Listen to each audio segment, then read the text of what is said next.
I put together approximately 35, maybe 37 videotapes, and all the information comes from a book dictated to me by God as his righteous servant, a man described in Isaiah 53, and a man described in chapter 11 of Isaiah, the descendant of David,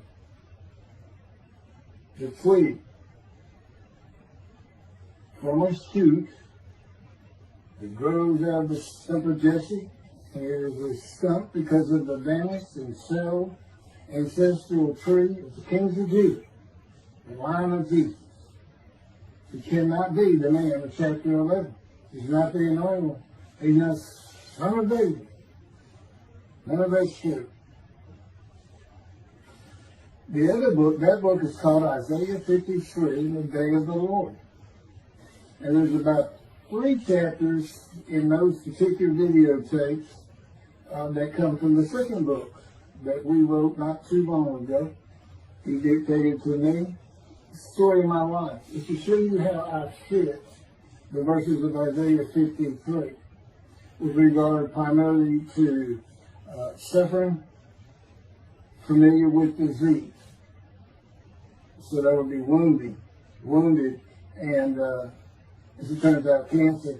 But the other words that you find in Isaiah 53, punishment, maltreatment, crushing, bruising, chastising, okay, that is all in God's power.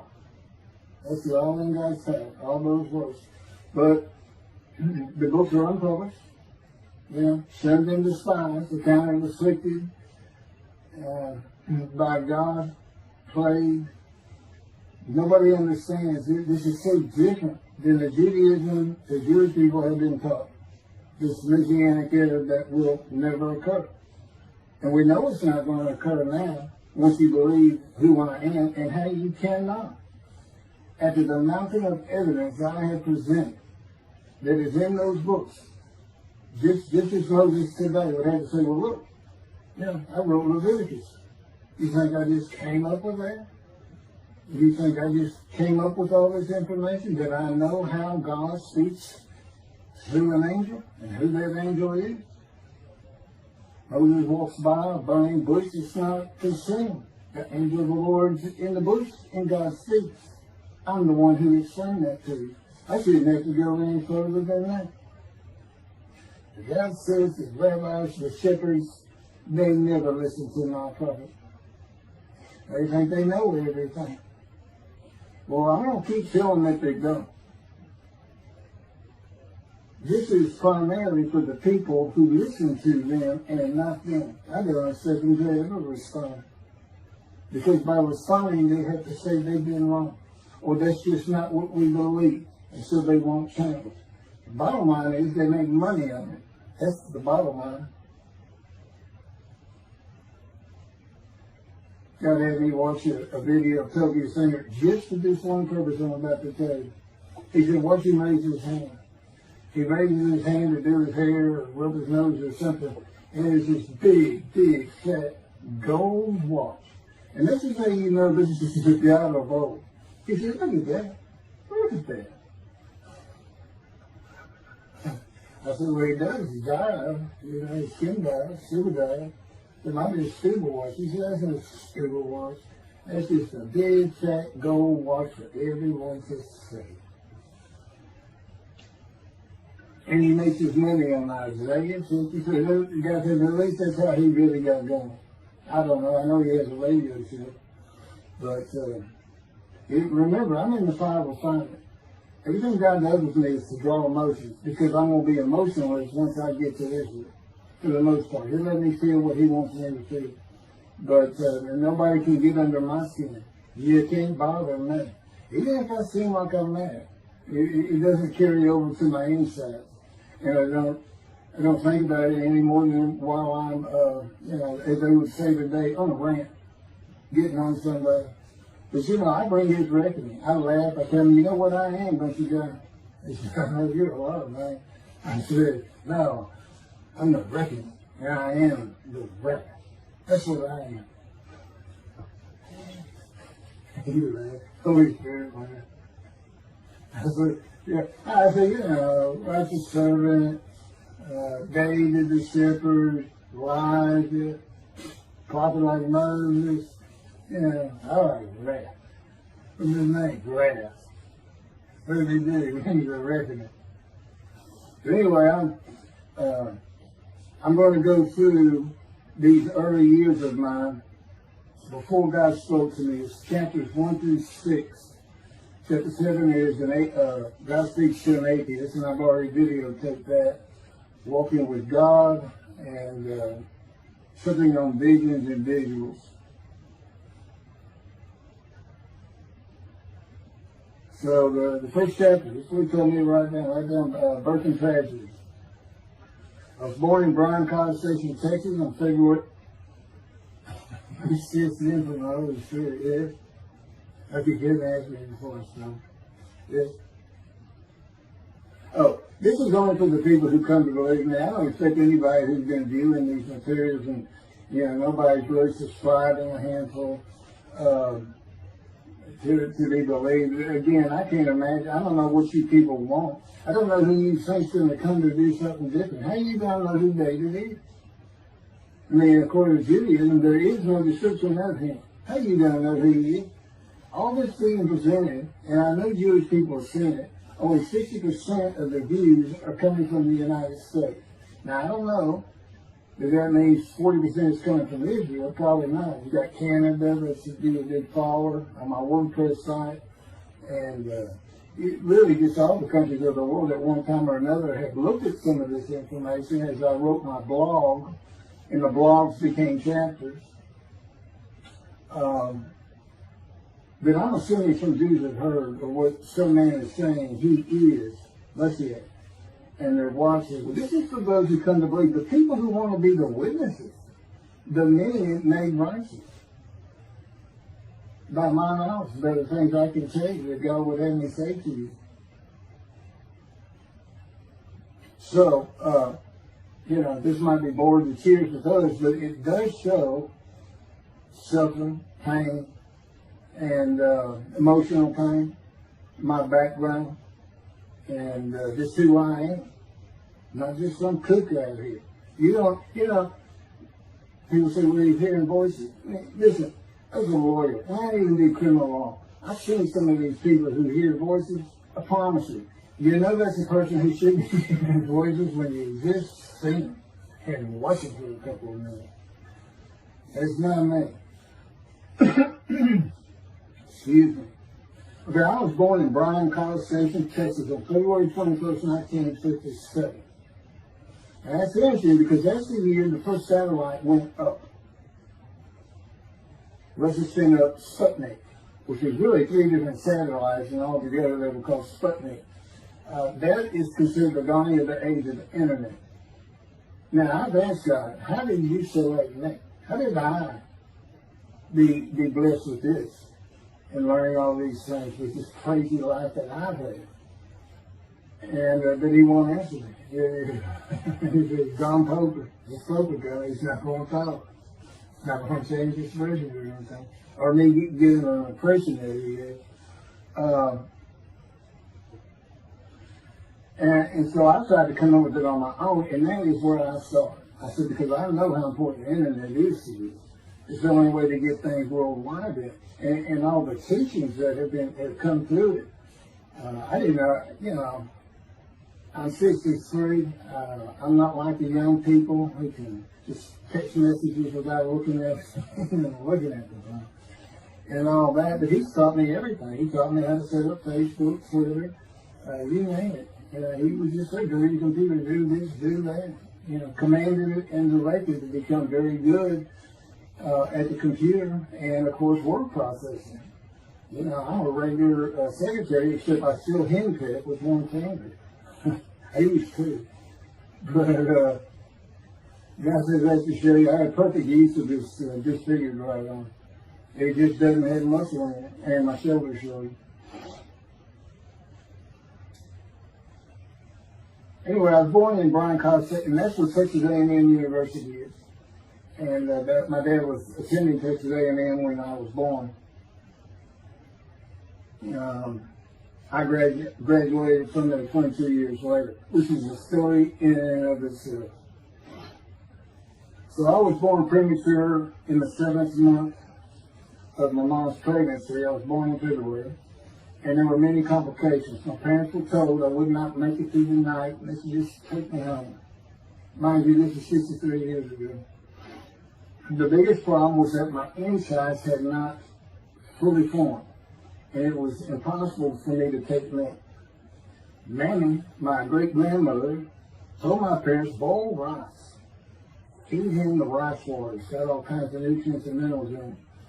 Dad says he threw out a mountain of rice those first few months. And it would not be my last encounter with death. So my dad graduated, and we moved to Metairie, Louisiana, and his first job as an oil and gas geologist. He looks for oil and tries to sell deals to people who can raise money to drill. He gets money up front, the percentage of production once they get their money back. That's what he's done his whole life. And I became, as a lawyer, I became board certified specialist in oil, gas, and mineral law because I had found it so interesting. As a young boy, I became interested. But he rarely had time for it. The other part, I said, okay, well, I was born when the dawning of the internet, so he's got a selection process for 57. And I come from a dysfunctional family. Lots of drinkers, lots of fighters. And my mom, her grandpa committed suicide. It's tragedy.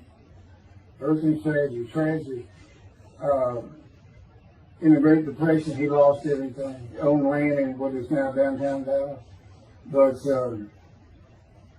then when she was about 4 or 5, her mother went down to the market square in Crockett, Texas, small East Texas town. Everybody has their courthouse in the center of town, and the streets on either side with stores. She went to the hardware store and purchased rat poison.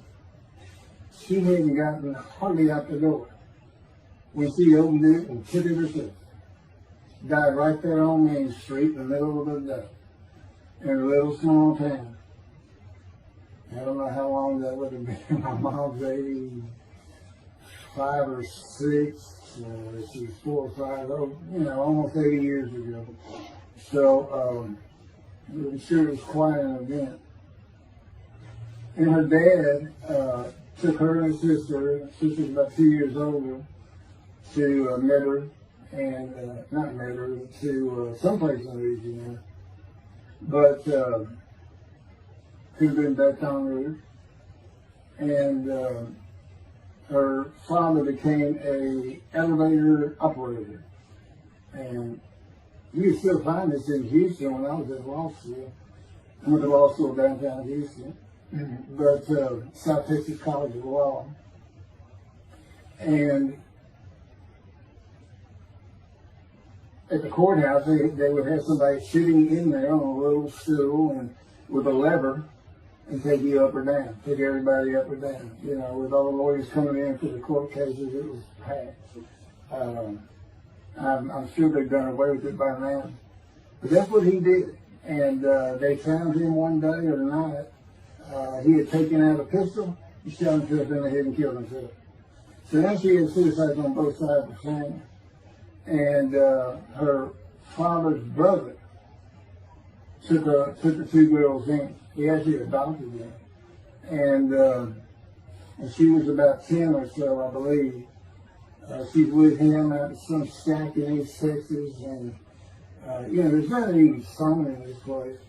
And he took a shotgun, and I'm sure he'd been drinking there all alone for it, and blew his head off right in front of her. And that's all the circumstances I know about it. It doesn't sound like a good scene at all, but it scarred her for life. Okay, we've been taking care of her from the get-go. My father amazes me to no end. What he has done to care for her. See, they knew that was his sweetheart. Eventually, now at 10 years old. That's who he married. And they're both from Crockett, Texas. Small town people. I still take care of them. They've taken care of me for 10 years. Got to me from society. You quit law. terminate my law license in Hawaii and Texas, and put me into poverty. I've been in poverty for 13 years until I just now filed for Social Security early. But I give them more than 90% of it to make up for everything they've given me for 10 years, 13 years. While I'm in God's fire of refinement, learning everything I need to know. And I have learned much. There ain't any question.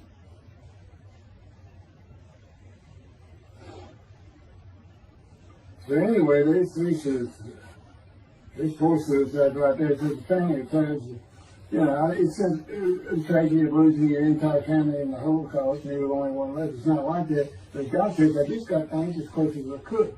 He says, that puts you in the one to deceive you, really for just one reason. Well, two reasons. One, it makes you identifiable, but it was so people would pick on you. I wanted people picking on you because that's what happens to young Jewish boys.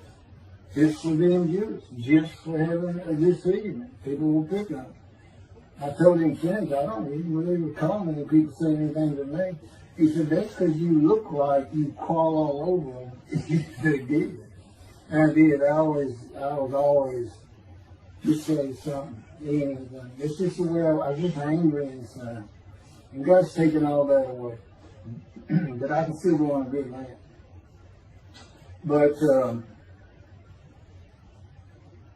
and then my mother in the 60s, young people may not notice it, that's when, the Woodstock and marijuana, LSD, everything started getting big. And at the same time, doctors were just handing out pills left and right. Valium, painkillers, Percocets, just asking for it. They were writing a script. And I know today they put a lockdown on that, but she got heavy into it and drunk all the time. I had to come to school and stay with her. And she became such a different animal, a different person when she drank. She became a little girl.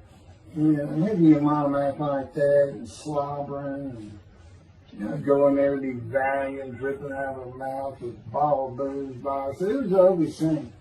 And so I came from a dysfunctional family, so I think God wanted that. And He's there with me from my first year to make sure that I live a life of suffering. He orchestrated many of my ones. And He's taking me back in vision to see these things.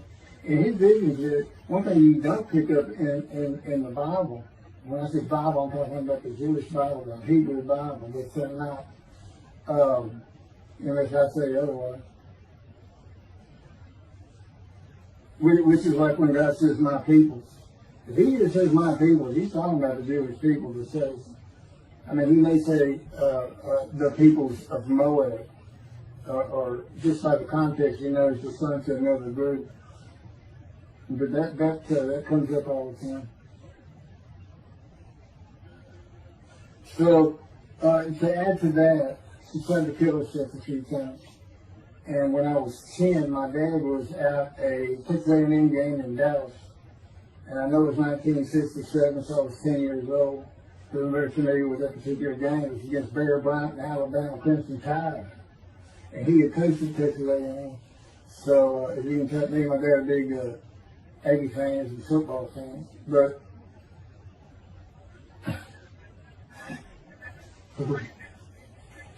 I had been assured with you to see those games in Israel. Somehow my coach said to me, he said, we'll get it. That's the Holy Spirit. We'll get it. He's so funny. I don't know where my sister and brother were, but I heard some noise and I went down about 1 or 2 in the morning, and our stairs curved, and there was a little bay window cut out, and I looked down out into the living room, and she's wearing newspapers on. And they just sat there watching. They didn't know what to do. And she got down on that paper and took out a butcher knife, a razor blade, a butcher knife, and opened her wrist up. And just having again, years later when I was in high school, she opened her elbow up. And that was god awful. I don't know. But before she bled out, my dad opened that door. I sometimes think she knew he was going to be there soon, would probably save her. But it didn't look good. And I hated myself for not doing something. Maybe that's why I was so angry. Anyway, because I didn't do anything, I just sat there. I couldn't move. I don't know. I don't even know what I was really thinking, really. But I tell you what it is. It told me how much her uncle blowing his head off must have done to you. That must have really hit you. I had nightmares my whole life, but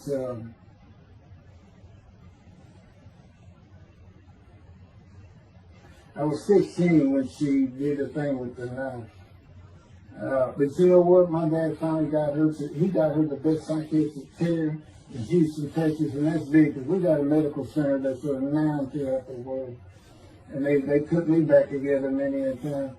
And she never did that again. And the amazing thing is how different she is in her very advanced old age. I mean, it's like she was never that person of the 60s and the 70s and the 80s. I don't know how my dad survived it. I didn't ever study. I was taking the kids and just try to find us. But he's not out there. I've never seen two people who love each other so much. It's crazy. But anyway, I was married for 20 years and we weren't like that at all. I finally divorced for irreconcilable differences. Okay, my first major surgery when I was 2 years old. My first surgery. Up above here, I have a star. I had my first of many surgeries. Been born without my right pectoral muscle, small shoulder, withered arm. And then there was some, the movement of my arm was restricted. There was some tissue in here that had to be cut out. So they opened me up and did that. I was born right-handed, but I do everything left-handed. Except for light things. Like I shoot a basketball right-handed. I throw a ball right-handed. Darts, things like that. But bowling, I'm left-handed. Yeah, anything heavy. And I was quite an athlete. If I had two good arms, I'd have probably been on scholarship. I was already offered a partial scholarship at a small school for track, even with this bad arm. But I just didn't have the fast start. You got to have two strong arms just pushing out in front of you. But I was some kind of quick and fast. So, we moved back to Houston to a place called West University, a suburb. And this little story, I don't even like telling it, but I told me I had to. And he had something to do with it. But I'm not going to go into that part of it. So anyway, I had decided when I was in 6th grade, I was tired of school, didn't want to go anymore.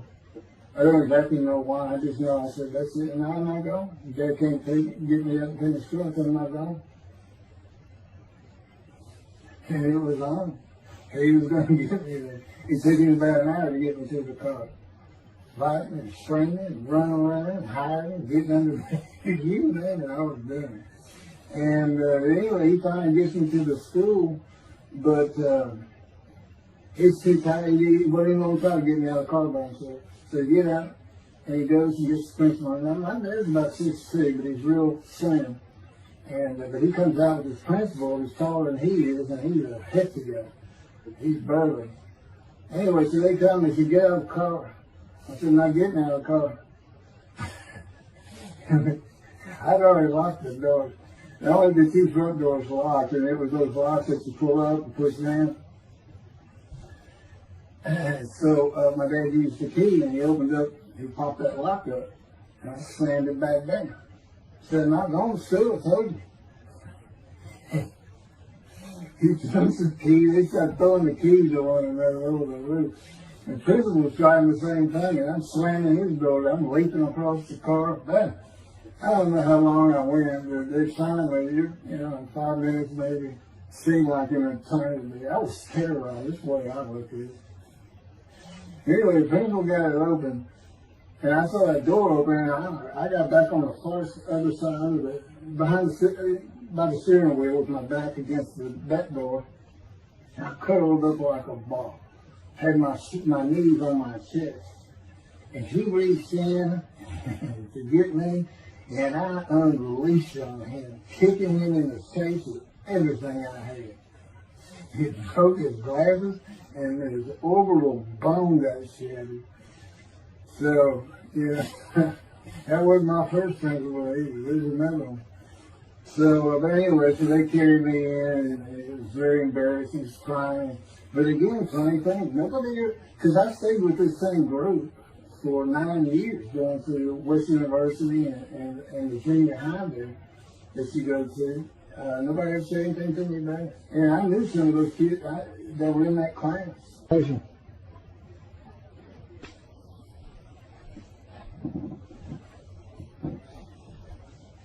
My camera only goes for half an hour. I can see on the screen that that point towards me that when it runs out, I have to turn it off and turn it back on. But anyway, that ended my fight with my first principal.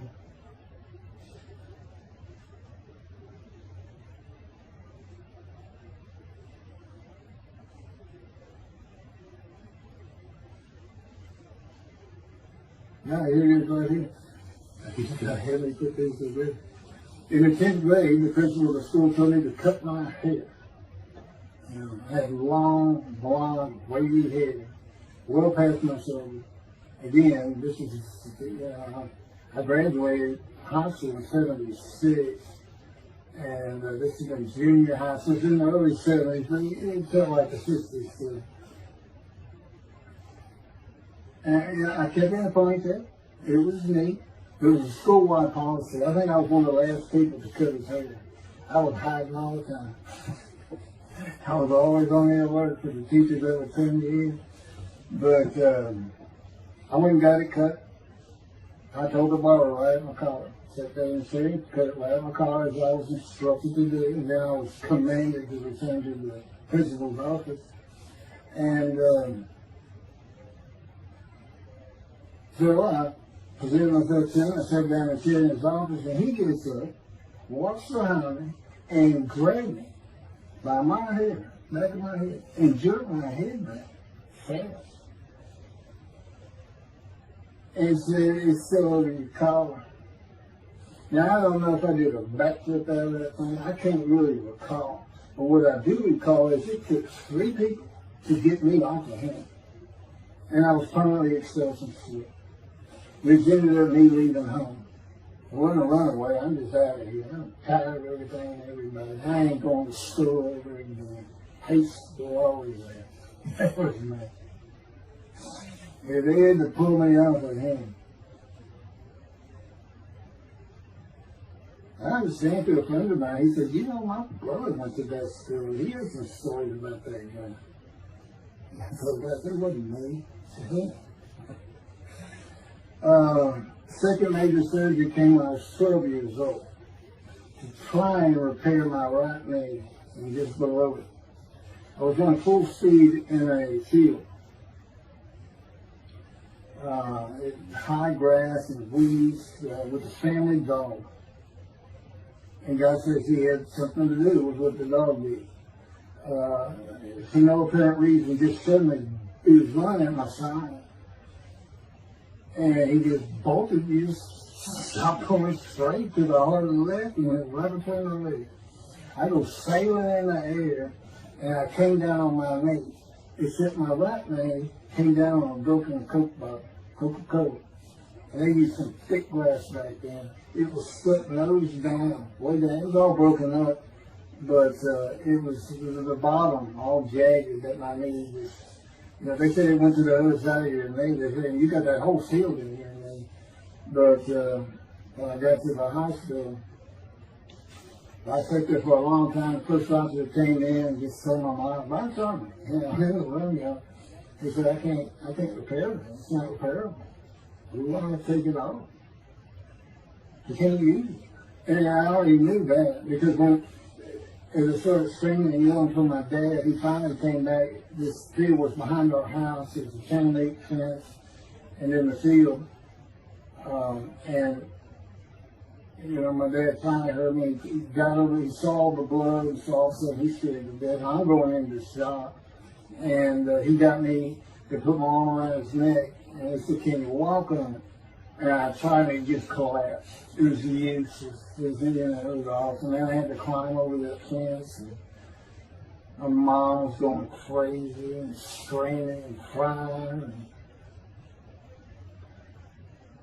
And he had to go take care of her. I sit in his bathroom, my leg all opens up, and I'm just getting sicker and sicker. Nauseated, scared, I was crippled. And but anyway, they get me down to the hospital. And just, like I said, first officer, just like, we don't know what to do. And just right then, and God said he knew he was going to be there. This doctor walks by, and my mom recognized him. And she goes, Dr. Kane. And she runs out the door. Well, this is Dr. Kane. Her mammy that I mentioned earlier, in her old age, very old, maybe in her 90s, I don't know, late 80s, but living with her sister, broke her hip. And this doctor repaired it. This is a long time ago, people. Repaired it. She actually walked again with a walker. I remember. But that's who this doctor was. And she said, my son, they're going to take his leg out. You've got to come look at it. And this Dr. King actually became the medical doctor for the Houston Roads. He repaired many and me before and after me.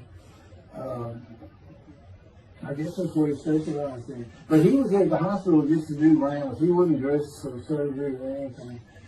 But he came in that room, and I mean, he was livid when he looked at my knee and knew how I'd been there for like 5 hours at this time. And he just started barking orders about getting me put for surgery, and he takes off to go get put. And they literally ran me down to surgery and done. I mean, they were trying. And this kind of fear he put in everybody. Anyway, I was in the hospital for weeks, and I woke up with my leg. I was glad of that. They had a cast in my hip to my ankle. And he told me, when I finally was being released, he said, if you put any weight on that leg, you'll never walk again. So, I can't remember, 6 weeks, I don't know how long it was that I had that cast on. It wasn't my first cast, it wasn't my last. Or maybe it was my first. Maybe it wasn't my last. That's another story. We're not getting very far. There's 6 chapters, I'm barely getting to the first one. But what I'll do is I'll just do 6, just like I did with Isaiah 53. I did 6 or 7 videos, 7 I thought. But then I joined them all together and put it as one video, the definitive commentary of Isaiah 53, which comes straight from God, by the way. I mean, you can contest what I'm saying all you want, but it makes perfect sense. But the first time Isaiah 53 is explained, and how I've come to the smartest religious view in the world who can see that, and what the wounding and the punishment, everything's about, and how it's really, in some ways, a snare for the Gentiles for the day of the Lord. Because he knows he can take me and just decimate any argument they want to put forth. You know, in particular, I'm blemished. I'm the Antichrist. In that I am exact opposite of Jesus Christ. Okay, he's so smart, he was keeping the synagogue at 12. Supposedly he was the perfect, beautiful man. I'm just figuring. Now, I'm not bad looking, but I'm not, I'm not Brad Pitt or anything. Anyway, it's sin, I wasn't a visual sin. I was a good person, I was good to other people, I was very compassionate. I said there was already a lot of humble in me. You laud myself and the things I could do over others. Like being the fastest guy on top 5 at school and the fastest in the neighborhood. I didn't brag on myself. But as he took me back through my life, and informed me when things were sinning, it just seems like I touched on all of it. And if murder in your heart is actually committing that sin, as the Christians say, I don't really go with that, but then there's really not much I can miss. So I'm a sinner. Jesus would say, well, I'm a sinner too, I'm lying. All you got to do is read the scripture and the gospel, just see what I'm lying. That's easy. And I came from a band's lying. I thought I was the man of Isaiah 53. I thought I was going to be exposed to death, but given long life. He's what he would tell you if he was here. He said, well, you know what happened? They crucified me. And on the cross, I realized I'm not that man. This isn't exposure to death. This was like a sure thing. Father, Father, Father, why did you forsake him? Then it's Jesus Christ saying, I'm not the man of Isaiah 53, and I just figured it out. That's what that means. Has God gone down? You sure you didn't have that written? Why on earth would they write that down? They forget about it. They were just thinking it.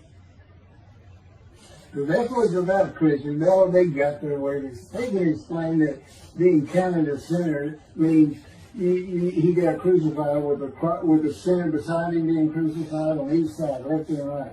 So there's three of them, so he's counted a sinner. Okay. You know, it's supposed to be the truth, but don't be able to find a person to do. Like Judaism is running money. You know, this is just find somebody. It's not the people of Israel. They're all kinds of people. Now we're looking for a guy so God can have a Moses. Why? We have a new covenant. Why? It's the day of the Lord. Why? Jeremiah says so. That's why. It's so easy. The land blooms again. Okay, and you tell the covenant with the temple. So the land blooms again at a time when there's no temple. Jerusalem's going to be rebuilt. It's a metropolitan of the Jerusalem of antiquity. The old city might be too big. And I'll make a new covenant with you. I will forgive all your sins and remember them no more. That will cause Torah to be written on your heart. It's a metaphor. When did he do this before? Oh, that's right. The Syrian Babylon exiles. Isaiah was right before. God said, I forgive your sins, remember them no more. They became a holy city. What did they do? They built the second temple. Where do we miss them? The third temple. This is so easy.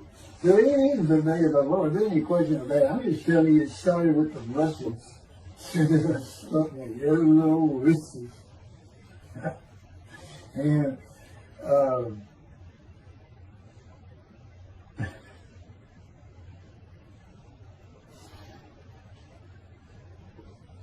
he's bringing the covenant with these guys. He's going to send a prophet like Moses. So he's saying, it's Joshua. No, it's not. I'm leaving today, the day of the Lord. And guess what? He gives us a description of him. He knows this is a time of secularism, reliance on science and medicine and doctors. And you got so many more people who the only book out there is not the Hebrew Bible. There's a lot more books in it. You know, there's all kinds of distractions, television, cell phones, computers. You know, back then, you know, you just sat around and said, what do you think that's there? I don't know. We should spend some money, you know. It's just, I said it was easier to get them back then. But here it is. It's here. And God said, you see why I put Summer in the skies in there? Because for a while I said, God, you know, this is before we really got the books done and everything. I said, I'm just sitting in a room. I can't really tell anybody Summer stars in that. Counting me plagued, afflicted,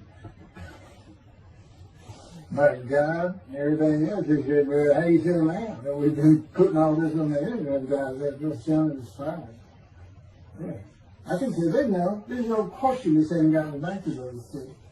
I said, you keep attacking them like this, and I'll be certainly sure, just in case I'm wrong. But he won't actually tell me, he won't tell me anything, this is a rule of thumb, he won't tell me anything that I cannot find out or become knowledgeable on or informed on of my own.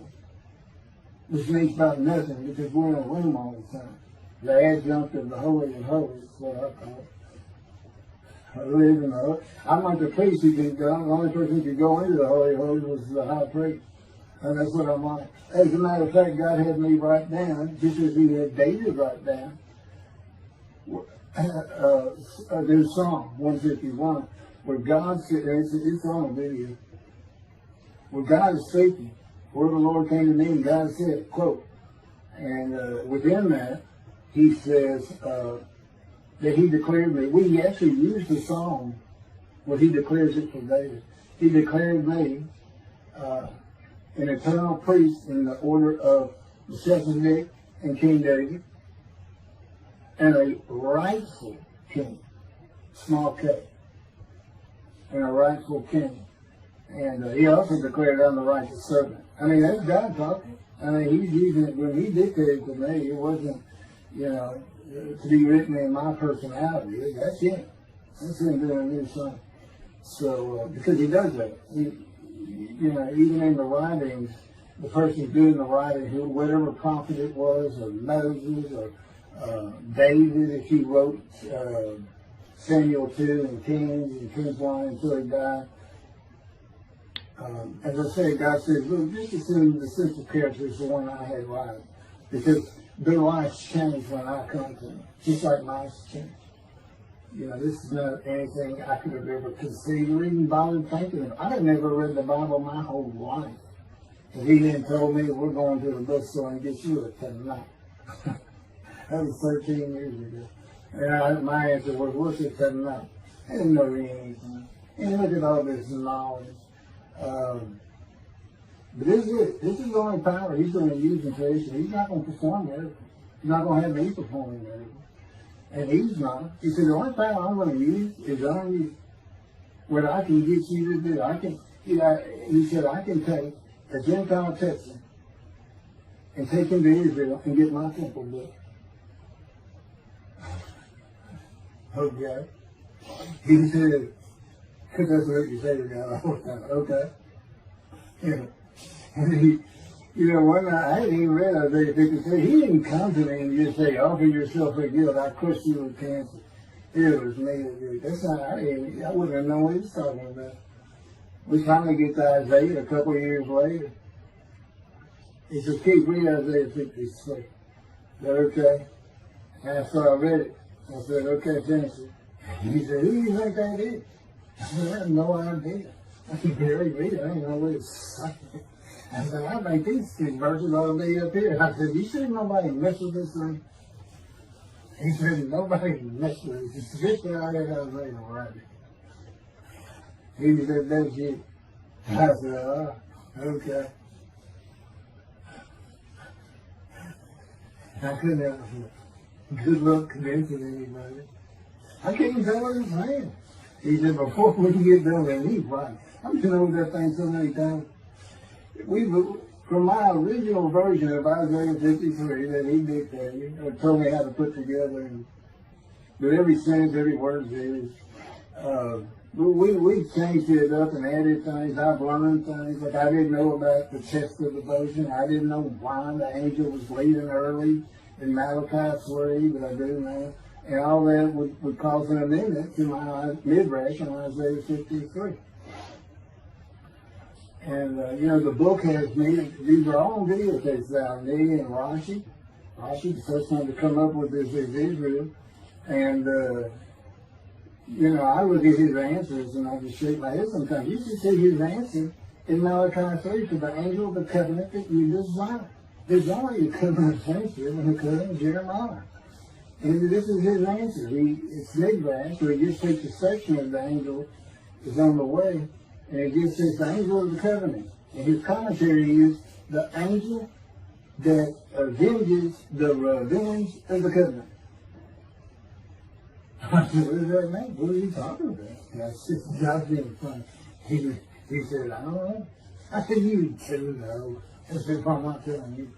So, God likes to feel as though he's laughing. He doesn't actually laugh. He sends me a perception every day. Or he uses me to laugh. I've mentioned that in a video. Because he can't. He controls my words. I learned that in walking with you. Just one day, I'm talking out loud as we go. I'm discussing man and divine beings as though I had a sermon I was giving or a speech to somebody or a seminar. And I'm rolling, and I can tell he is really making this thing rock. He's taking it from here to here to here. And we're going. And I'm going. And all of a sudden, I use a word or a couple words that I simply don't use. And they're not what my mind was even thinking of. They just came out. And I just stopped. I said, did you do that? I didn't even say, hey, did you just make me say these things? Because I knew you did. I said, did you do that? He said, I did. I said, as long as you did it, I did. I said, okay. Anyway, that's where it all started. Now I know.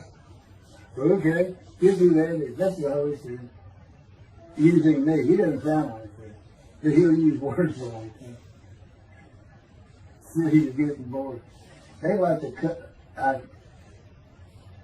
Let me just say this. This probably got you on. No, it's not all the time. It's some of the times we do tend to get kind of silly in here. But, you know, they do things after a while. I'm like, you know, I feel like a kindergarten teacher, and I got two of those kids that you just shake your head at. You say, this is a handful. These two, nothing but trouble. Always throwing around, looking for a laugh. And the Spirit's always working in heaven. There's God's laugh, as it were. Again, He doesn't actually laugh. It's a perception that's His emotion. If God has any emotions left, because worrying about other people's pain is not one of them. He makes that clear to me. I don't care if that's pain. And just saying it makes you mad. He says, He draw in. And He do so many times over and over. He says, it's easy because now it irritates the fire out of it. He just started.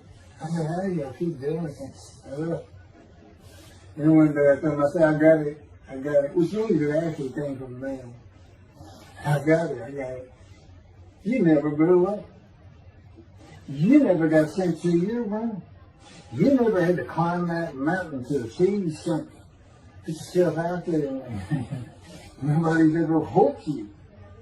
I said, that's what it is. You never grew up. That's what it is. Yeah, I'm dealing with the child guy. That's what it is. Help him all. I think he came down as mean, very serious and mature guy. I didn't bring that argument up anymore. But that's how it gets to me sometimes. It's an incredible life. For me, I'm not going to get to him. I get to him at the end. I'm getting close to when I got shot. I thought that was a new chapter. I was on. Well, I'm going to put this is getting long. Anything over half an hour, we try to stop. Now, my Isaiah 53, 5 hours. But, yeah, I watched it all one time. He doesn't hardly let me watch it.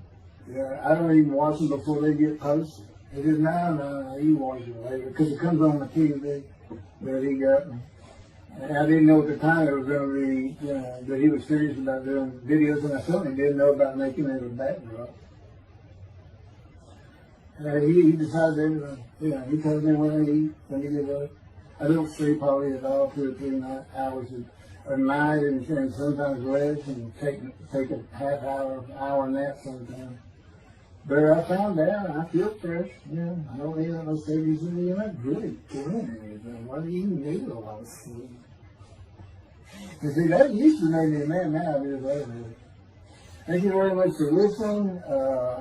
I'll pick this back up on another video, and eventually I'll put these first 6 chapters, just like I did Isaiah 53, because it's a book that he dictated to me. I can't get it published. I'm going to put it on YouTube. That's why I'm reading it. And as I said, if you don't want to listen to it, don't listen to it. But the information that's in these books and in those videos is, that's not proof. And quite frankly, God said, if that's not enough for them, well, that's just too bad. Utter destruction is what they end up getting. They better learn how to listen to the prophet. See, it's no different than the people back then. They'll say, well, why didn't they listen to Isaiah? Why didn't they listen to Ezekiel? Why didn't they? They laughed at Ezekiel. That's what Rashi says in his commentary. I didn't know it was laughing at him, but just ignored him. Everybody thinks they know it. But in any event, I do know there's one chapter we haven't put in there, and that is recognizing the prophet in time. It says Moses vouched for Joshua, so he didn't have to be tested. The problem with all that is, and I think why I got in and put it on video, is that they're looking for a seer, somebody who can see the future. You see, that's antiquity. And that's not what you're looking for today. This wasn't a seer. And none of the prophets were serious. They just wrote down what God told them right now. God's the prophet. He's the one making prophecy. And what he does, he doesn't actually just see the future. He walks it through. He says, okay, right here is when they're going to send with the satellite. This is where humanity will be at that time. He can walk it through in his mind. As I mentioned, his eyes, he doesn't have them. It's just his absolute knowledge of all things. He can form a picture of this frame. Me, it's in here. He knows every atom of my body. And it's like he does a vision for himself, a visualization. That's what I call when they put pictures in my mind. And he puts it into the spirit's mind. And they're both within it. You know, the big cloud that just came down. If you're sitting in a room with me, it envelops you. But it engulfs me, it goes through me. My little spirit cloud becomes part of the big cloud. That's like God is in his spirit. Here's the elements of spirit, here's the elements of God's presence. There's 9. 2 clouds, they just come together, they can be together. Okay, God's still one. He created the other cloud. And then in this room, filled with them, my little spirit is like a little cloud that just came in and part of it. That's who I am. That's the man of divine being. Okay? No, it's like nobody's really expecting it. Well, maybe it's because you didn't know these things. And now they want, I get the feeling, son means I'm not looking at that. It sounds like a coup. We by faith, by the fundamental principles of plan balancing. Yeah. The talent, from his diagnosis of the talent. Once you leave it alone, once you throw the talent out and once you need stuff, once you get out of antiquity, every religion has an end times like that. Every religion ends up with utopia for its people. Everybody. Well, don't be like everybody. You're the Jews. Go ahead, let's get practical. Let's have God in our midst again, in a man like he was in Moses. Let's point at him and tell the Christians that is the man of Isaiah 53. Here's what it's about. God said he's coming back. He told us, we're not waiting on him like you. He said when he was coming back, he false prophesied 5 times. He wasn't coming back. He wasn't who he thought he was. He told us on the cross. I'm not the man of Isaiah 53. He tells us. What else was he doing? Well, what did you say? I'm about to die. What do you think he's talking about? What do you think he's thinking about? And that's supposed to be. He thinks he's the man of Isaiah 53. So do they. It's mind-boggling because I'm the man. And there's nothing about me that says Jesus Christ. Nothing. You see him, he cussed God. I cussed him trying to die. I'm dead for death 1,000 times. He said, it's not dead 1,000 times. I said, it's been hundreds. He said, well, that's true. You have cursed me more than any man in the history of mankind. He said, and you did it face to face. I said, you should make me so mad. He laughed, y'all. He laughed. When I'm cussing him, he did make me mad. And oh, you're kidding. That's the way. He gave me his perspective. This is what I did. He's a kid. Imagine you created ants. And ants are living beings. In other words, they can think and they have emotion. Okay, you get a great big ant farm over here in the room. Okay, you decide you're going to get one ant to get all the other ants to do stuff. But you got to get him ready. And you get him ready the way I'm getting you ready. Now, he's married. Right? That's what he is. Yes. He's here. Now, Daddy, I'm always laying in the bed. I got a big table. I got a microwave on. I put my computer on. I got a big fan I like to have on. And he said, look over that table. Now imagine that ant got licked. And he is pulled up. And he is standing on the corner of that table. And he is giving you the what for in ant language. I mean, he's going. And he turned around and sticking his butt at you. And he's cussing. And all this. And all you got to do is go bump. And he's gone. And it is, and that's how that's what it does to him with me. You know, the spirit will rile me up. I call him the troublemaker, troubler. He's so funny. But God's so humorous. There's a difference in their humor. Okay, I'm told that does wrap it up. I'm going to pick up a gunshot. I guess it's fortunate accident to my knee. They ended up opening me up and between my breast and my pelvic behind, and now it's been 3 times.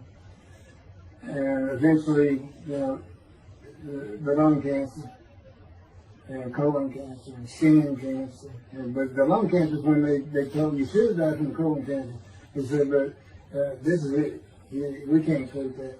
It's too advanced. You're gone. And prepared to die.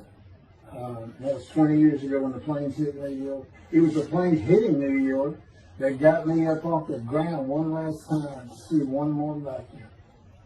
The life of God's righteous servant of Isaiah 53, chapter 3, gunshot. Shortly after I recovered from my knee injury, I moved to Fort Lauderdale, Florida. I was not happy about it at all. It turned out to be a lot of fun. I made some great friends to celebrate my 13th birthday. My only injury in Florida was having the front teeth shattered and knocked out, requiring caps, which is more of an ordeal than I would have imagined.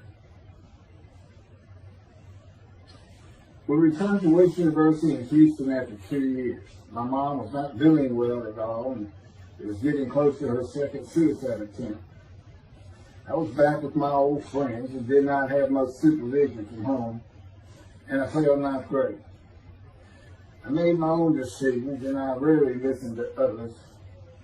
And after being set back a year at junior high school, I made a few new friends, which led to my next serious injury. My best friend was a Spanish Italian whose father was from Sicily. And he kept a machine gun and a violin case in his office at the restaurant he owned, where his son and I were waiters.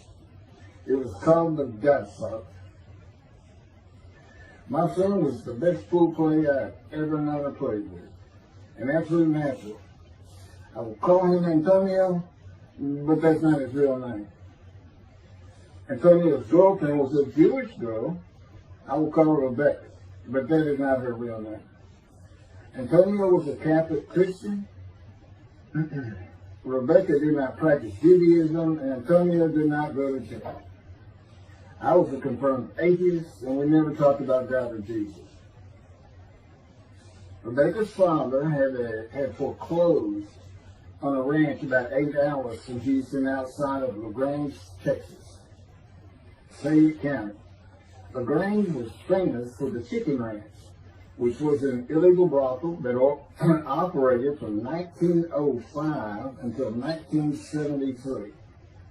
The business served as the basis of the 1973 ZZ Top song, LaGrange, and the Broadway musical, The Best Little Whorehouse in Texas, as well as its 1982 film adaptation. T.J. Swanee was known as the meanest sheriff in Texas. In the coming weeks, I would be interrogated by him outside of Shock Room 3 at Bingtile Hospital in Houston. This is an excerpt about him from an internet article. It was the most one-sided Texas battle since the Alamo, as 100 citizens watched disbelievingly in the dusty little town of LaGrange, their beefy sheriff, T.J. Swanee, reached into a black 1975 Continental Mark IV and began to shake by his $300 suit, Marvin Zimner, the star consumer crusader of Houston, Texas. That's from People, June 17. Next, the sheriff tore off Zimmer's blue-white toupee, waved it in the air, and then finally ground the rug with his cowboy boots. Behind Swanee's theory was the fact that on Zimmer's last assignment in LaGrange 18 months before, he had filmed an expose, which resulted in the closing of a critical part of the local economy, the Chicken Ranch, a legendary body house. Antonio, Rebecca, and I first went up to the ranch in the summer of 1975. It was a small ranch house and small lakes with horses roaming around lucent pastures. We decided it'd be fun to try and catch one of those horses and go riding. The next time I went to the ranch house was in Rebecca's father's Mercedes-Benz. Two-door convertible Mercedes-Benz. I sat on the hood of that Benz with a lariat while she tore through fields trying to run down a horse for me to rope. The horses could turn too fast, and we never got close enough for me to rope one. What we could and did do on the next trip was bring guns. A 30-30 rifle, shotgun, and two 22 caliber pistols with holsters. As the backdrop, Antonio and Rebecca had broken up as boyfriend and girlfriend, and her attention had turned to me. I did not believe that caused any friction between Antonio and me, but it should have. It did not seem to be a source of animosity of Antonio towards me in any event. On October 5, 1975, we were all back at the ranch having a great time. Tony and I were shooting at cans with our pistols and practicing a quick draw from the holsters. We were standing shoulder to shoulder, about 3 feet apart, and he was a little forward of me. Rebecca came up behind us, between us, and said she wanted to shoot. Antonio passed his gun to her, and it fired when it was going by me. The bullet went on a straight line through my bladder, intestines, and colon from the front right and lodged in the back of my left buttock in my backside. I could see the trajectory in my mind.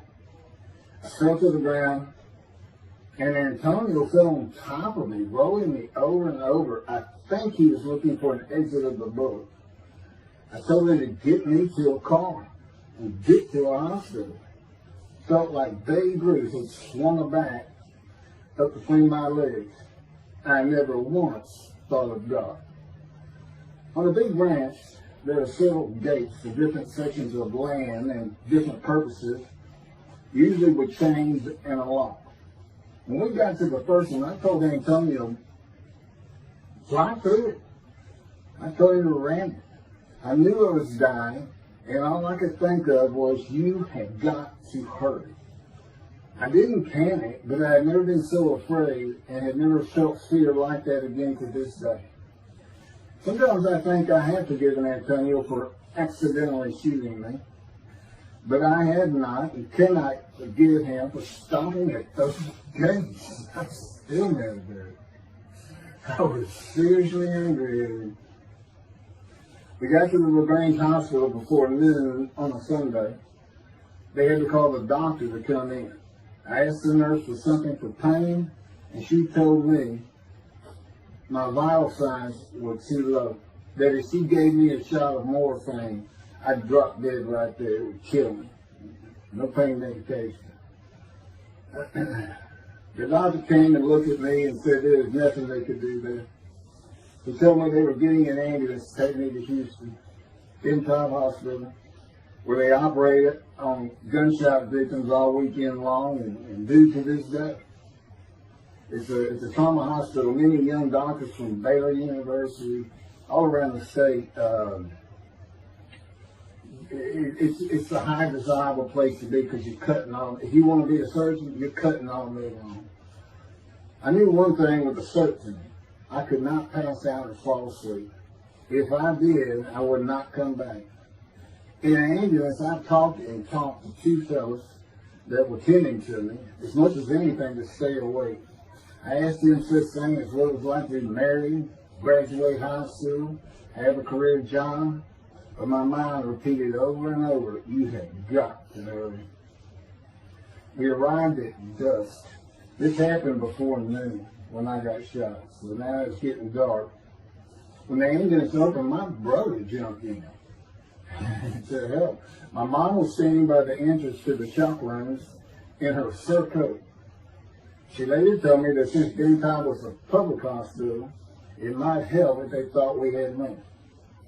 I didn't see my dad, but my sister told me later, the whole way to the hospital, all he could say was, to God, please don't take my boy from me. I stayed awake for some 6 to 8 hours in awful pain. They took me to Shop Room 3, and it was filled with people giving orders and very loud. On the table, the nurse told me she had to put her finger in my bottom, which embarrassed me. And I raised up like a sit-up and saw nothing but blood rushing from my bottom onto the table. You have to hurry is all I could say. They finished prepping me for surgery and enrolled me to a hall in a line of others awaiting surgery. And someone was saying my name, and I opened in to see T.J. Forney, Sheriff of LaGrange. He wanted to know if I'd been shot intentionally, what we were doing at that ranch, did we have permission to be there, and et cetera, et cetera. I told him I thought it was an accident, and to leave me alone. I never saw him again. I didn't have to wait long. The orderlies bypassed everyone in front of me and took me to surgery. I awoke in a large room with about 10 beds on my side of the room and 10 beds on the other, with other patients, and I could hear moaning and crying here and there. It took a few moments to remember what had happened and why I was in there. I fell back asleep, and when I awoke, my dad was telling me he would have me out of there into a private hospital as soon as possible. It was the next day when they transferred me to the Methodist Hospital in the medical center, where they had operated on my knee, and I had spent weeks there. I had a hose with a bag coming from my bladder and a colostomy, an opening called the stoma, which is your intestine on the outside of your abdomen, with a bag over it to go into the bathroom. I was out of danger from dying, but still very weak, and I needed to gain some weight. The track team was already getting together, running distance and cross-country workouts provided by the coach, preparing for track meets in the following school semester. I lived about a half mile from the hospital. The day I got home, I walked to look at the track. It did not seem possible I could get back in shape. I was afraid to cross the roads to the school. I could not even trot to get out of the way if a car came my way.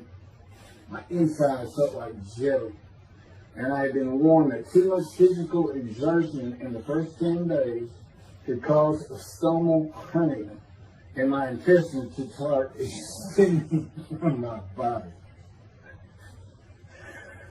I was homeschooled for the rest of the semester by a private volunteer tutor, and passed classes I probably would have failed. The beauty of that gunshot was that it changed me. I was never going to graduate high school, having failed so many classes.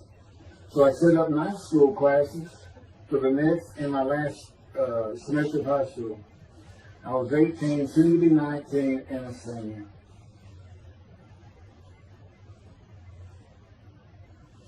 Chapter 4, College and Law School.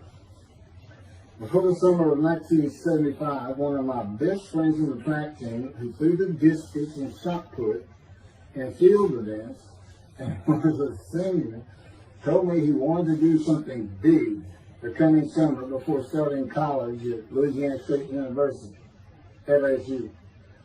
I was only a junior and I had no plans for the summer. He mentioned this to me, and I began thinking about how long it had been since I had been to Colorado. My father, who had really good years and many so-so years, depending on how the oil and gas industry was doing it. And when I was in junior high school, he had sold some prospects, had completed a few wells, and had purchased a condominium in Pagosa Springs near Durango, Colorado. My friend's name was Keith Miller, and I called him Miller. He had given me the name of Say Babe.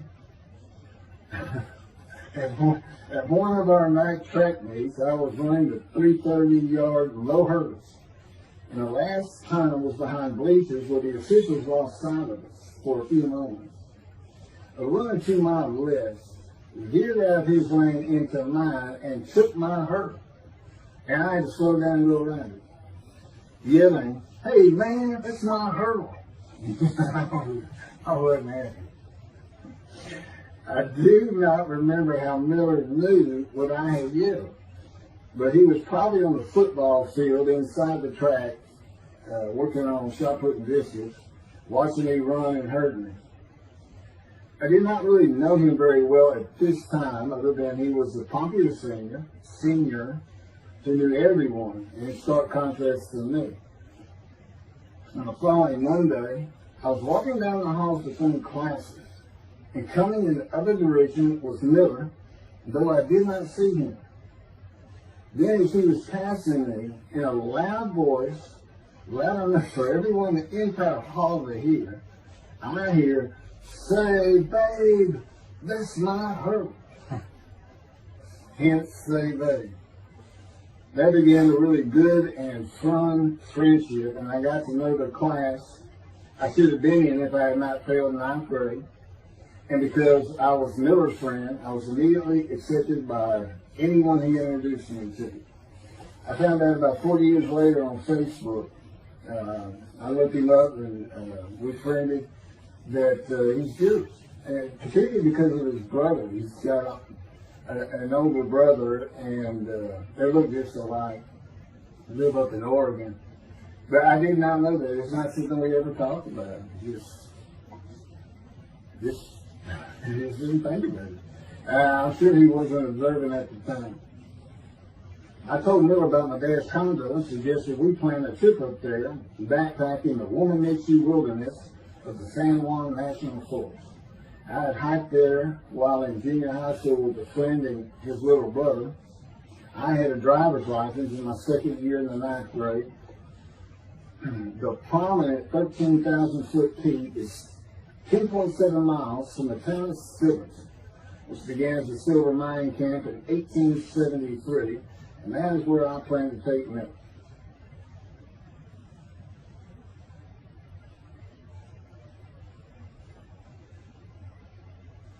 So Miller and I take off. We use his car. As I said, he was getting ready to graduate, and his dad bought him a Toyota. Can't remember the name of it now. My dad's condo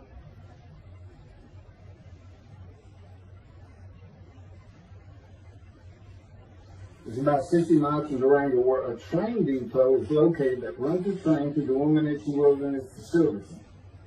The train is an authentic, narrow gauge, steam powered, coal fired, scenic railroad train ranked one of the top 10 scenic railroads in the world. It's something else. It stops twice in the same places to let off and pick up hikers and backpackers in the Animas Canyon of the Womanishi. At top speed of 18 miles per hour, it takes the train 3.5 hours to travel the 45 miles from Durango to Silverton. Oh, here it is.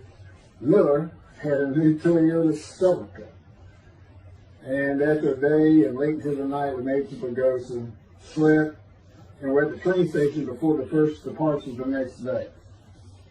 I don't know what the problem was, but the train was not going to run that day. So we couldn't get to where I wanted to take it. It's just too far. We decided to get a hotel in Durango and just head down the train tracks into the wilderness and explore an area I had never seen with the maps. We got lost. And at one point we decided, let's just put these backpacks down and you go that way and I'll go this way. Well, we did that. We went back up and then we couldn't find a backpack. And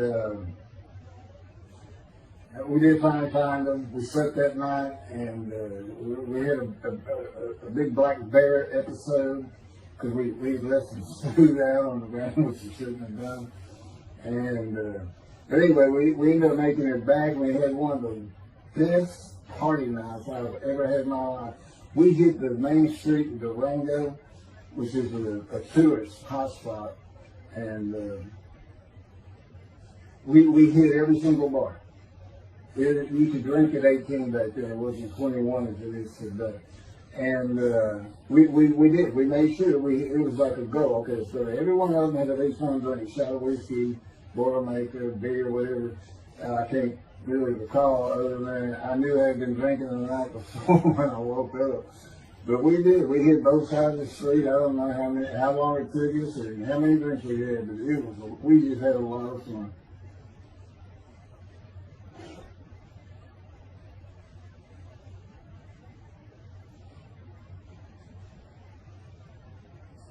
Okay, I'll be coming to chapter, well, I guess it's 4. I don't know. I thought I was coming up to the cancer story, but this is different. This is getting into alterations while it's true.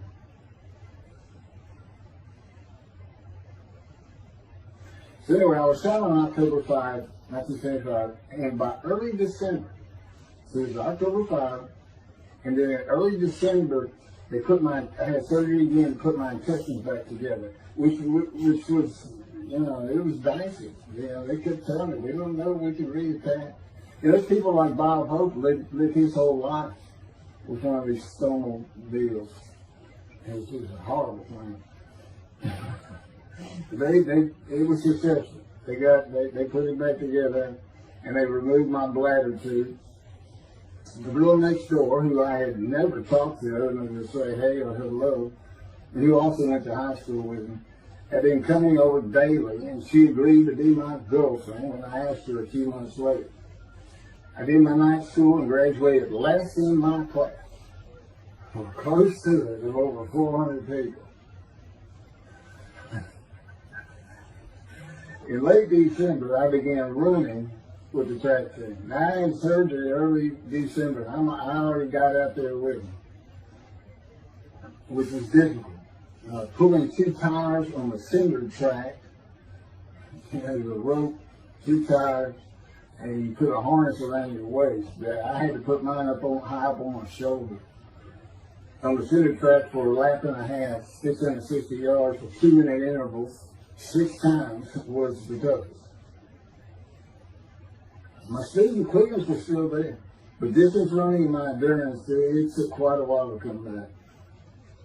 In early February, just about 3 months after being shot, I won my first 120-yard high hurdles race at a track meet that was fast enough to qualify at the upcoming district track meet for the regional track meet.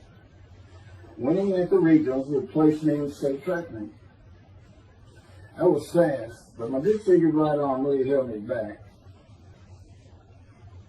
Then my heart was broken, and I cried for the first time since I was a child, best I could remember. My coach, who really liked me, he understood the effort I had put in to get back in shape. Called me to his office, and I knew something was wrong. He told me I could no longer be on the track team. I had too many semesters of school to be eligible according to the eligibility rules. It was because I had failed ninth grade.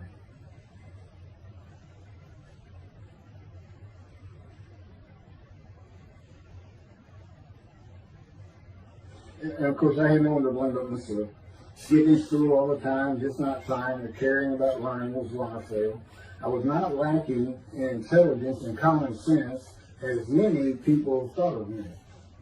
I could and often did read a complete science fiction paperback book during the school day. One day, I get them from my brother.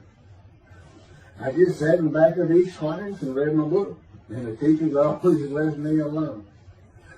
I also was suspended from school a couple of times for fighting. First fight was in the gym and the bleachers, with the principal on the floor telling us the do's and don'ts for the second semester of the 10th grade.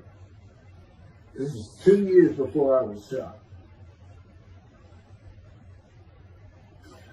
I found out he already knew me by name, and I had never talked to him. The second fight was with the same guy, but this time we took it across the street from the school. He had about 10 of his friends, and I, being pretty much a loner, I had none. They were African American, both sent to school from neighborhoods far away.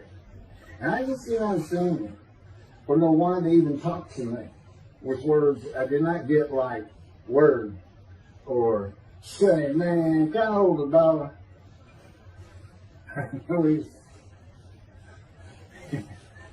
That is what started the fight in the bleachers. I hear from behind me and one stood to my left, saying, man, can I hold the quarter? I turned around and he looked at it. And I said, I did not have a quarter. Going with the principal, I undid my ponytail. My student's sitting right behind me, and I'm well aware of that. And I brushed my long blonde hair and then reached into my pocket for some chapstick for my lips. And I pulled my hand out with the chapstick. Turned out I did have a quarter. And from behind me, I hear, saying, man, you said you don't have no quarter. To which I replied, turning around, I don't have a quarter for you. The next part's kind of hazy. But I do know I grabbed him by the front of his shirt and slid him down the bleachers onto the student sitting below me. That is when the principal yelled my name and told me to go to his office. The next day, the guy and his friends were waiting on me when I got to school, and we fought across the street. The principal told me not to get into any more fights, and this is what I got suspended for. I remember being in, after my suspension, being in the men's room and smoking a cigarette in a stall, and a group of African Americans came in, and they were talking about the fight. What I remember was hearing, that white boy went Muhammad Ali on him. My favorite fighter. I even saw the Ali Foreman fight in Kinshasa, Zaire, live in Amsterdam in 1974. And some of my best friends in high school were African Americans. Most of them track team where we could get to know one another. I still had run-ins with the general population of the African Americans, who everyone just called blacks back then. I never used the N-word and thought they would help themselves a lot if they stopped using it. Mostly I think they were angry at being busted in from neighborhoods far away. In fairness to them, white kids did not seem to like me much either. I looked young even for my young age, and with my long hair, about 6 to 8 inches past my collar, I looked kind of girlish, and many people said that to me. One day a friend of mine told me what it was to him. You never smile and seem to be very angry. Like if someone looks at you crossways, you're going to come after them, daring them to say something. Like you want to fight. My next suspension for fighting began in middle shop, and it was all my fault. There's not a big deal with that.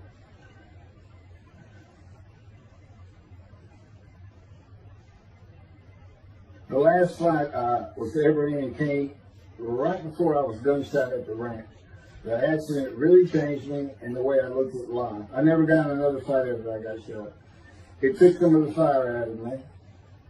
My longtime friend from junior high school and I were at Memorial Park at night and walked down a train track that ran through the woods, away from the streets and recreation areas.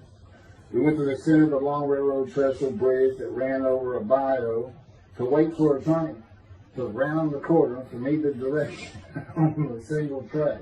When a train would round the corner, we had to run and jump off the trestle after clearing the bayou. We were drinking beer. As we were sitting, we started talking about the price of gas at 44 cents a gallon in 1975. And anyway, the trains weren't running. We got up to leave, and as we're walking down the steps, she said something about my father and about how to find oil and gas. And I turned around and just hit him with everything I had, with my right arm. And I realized, what a stupid thing to do. I called him the Big Sweet. He's huge in all region. His hair was white and long and longer than mine. His hand was the size.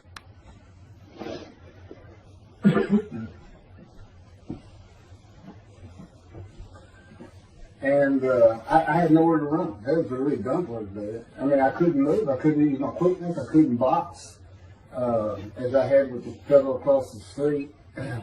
And he just took one big thing. He's very athletic. The coaches all wanted him on the high school team, but he didn't want to, football team. And but anyway, he hit me just one time. That was the whole fight. It was just 2 hits. My measly hit with my right arm.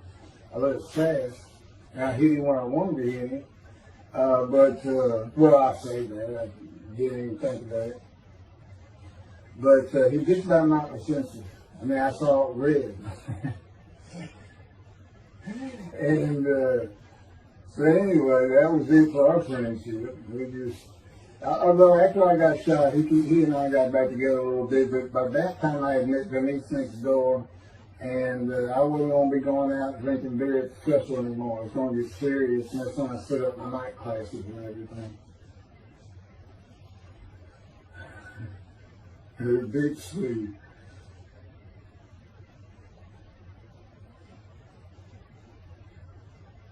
After the gunshot, I stopped seeing old friends, including Antonio and the Big Three, and spent all my time with Denise the next door.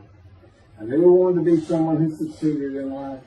My dad always told me when he was angry with me that with my smart mouth, I was never going to be anything but a ditch digger or a lawyer. While he said lawyer in a derogatory way, he got me to thinking I'd like to be a trial lawyer. I had to get into college first, and the only school I wanted to go to was Texas A&M University. Anyone who had ever known me would tell you that I was not even close enough to being smart enough to go to any college, much less Texas A&M. I would tell you I had never applied myself to the task of learning. Texas A&M denied my application. I called them and pleaded and argued, and finally admissions said that if I came to the summer semester of 4 classes and maintained a B average with no fails, they'd let me in. I did it, barely. I almost failed calculus and got a B. Just a quick thing on Texas A&M, because it relates to World War II. Which always makes me think of the Holocaust, and how many Aggies were involved in that. Texas A&M enrollment began on October 2nd, 1876, and admission was limited to white males, and all students were required to participate in the Corps of Cadets and receive military training. Many Aggies served in the military during World War II, with the college producing 20,229 combat troops. Of those, 14,123 Aggies served as officers, more than any other school, and more than the combined total of the United States Naval Academy and the United States Military Academy. During the war, 29 A&M graduates reached the rank of general. Texas A&M is more than a great university. It's the home of the Aggie family with a long history of spiritual tradition. And I'll pass through all that. You can read. I got all this from Wikipedia.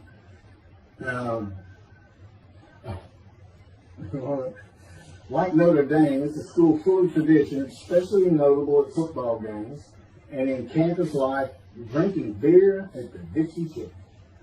I had a good friend in what is now the volunteer Corps of Cadets, and we've been shooting pool and drinking beer all night. On the weekend, and finally left sometime after midnight. I walked my friend back to the quad, Corps Cadet Quad, a large open area where people could gather, surrounded on 4 sides by dorms for cadets only. And I dropped him off at his room. Before he shut the door, he looked at me, and not for the first time, said, "Want to race?" He's fast. Will you race me anything? I said, yeah. Of course, we were pretty much, we had a lot of beer. I said, yes. And he went to the end of the hall and took off at the other end of the hall. He was fast, but I was pulling away with just a few yards to go and hit the wall before I could stop and busted my chin open. Blood pouring out everywhere, people opening doors. Look, that's the little guy getting the taller guy. I also sprained my ankle. These are my injuries that take very in. I also sprained an ankle so severely playing basketball with football players that I was in a cast for 6 weeks. Those were my only injuries in the 3 years of being here. It was the events that changed me and everything in my life. I married Denise when I graduated from A&M in '79. Just 3 years after graduating high school. I went through in 3 straight years. Because I had those hours from the first summer, I just went ahead and went the next summer too. And I got out of, and I had was for most A&M students for 5 years. But I went through and through. And of course that meant I never dropped a class. It also meant I had a low GPA, grade point average. And I didn't realize how important it was for admission to law school. I was denied admissions from every school across the nation I thought I could get into. I do not know how my dad knew about South Texas College of Law in downtown Houston, but he made some inquiries and found out the dean was a graduate of Texas A&M. And we're known for helping each other. We set up an appointment with the dean. I told him of my rather intense home life and wayward ways, and that the A&M had given me a chance to prove myself as a capable student. You know, he hemmed and hawed, looked around the theater, and gave me the same opportunity A&M had. 4 summer classes, D average, and no fails. I did it. I was terrible with chemistry and math, but it turns out I had good reading and comprehension. Probably from reading all those science fiction books in school. I graduated in '82, and I did great on the bar examination. T.L. McCarty, attorney at law. Who would have believed it? Which reminds me of verse 1 of Isaiah 53. Who can believe what we have heard? That's what any of my friends would say about me getting out of law school. Much less was happening today. You go find somebody living in high school, they say, who? Oh, that can't be true. Get out of here. I know him. Get about it. 75. 27-year headache. I'm going to pick up with that on another video. And then that'll be it. Some general comments. 5 and 6. I'm not sure what 6 is. Yeah, 27-year headache. I'll go ahead and mention God in one of these actions. And I won't say anything about the dog who took a hard left between my legs. It's about just as my knee, my leg, and I won't mention that. Or hitting the big Swede on the track, and then for me, my arm just took off. I wouldn't have hit him with my right arm. The things he is doing, and getting gut shot. Yeah, I think I would have figured out, you probably shouldn't be hanging out at this store anymore if you're going to be talking to the next show and so on. Little things like that, he controls my perception. Little things like that in my life to make sure I am the man of Isaiah 53. If anybody thinks I'm going to back off saying that, they're wrong. I have been through too much. My whole life is dedicated to this time, the day of the Lord. As a matter of fact, what about my day? I said, what about my day? Well, he said, well, first of all, God's speaking with you and living with you. Most people say that's pretty good. I said, yeah. But anyway, here's something he's promised me that he lets me check out all the time. And I'm going to put on the screen.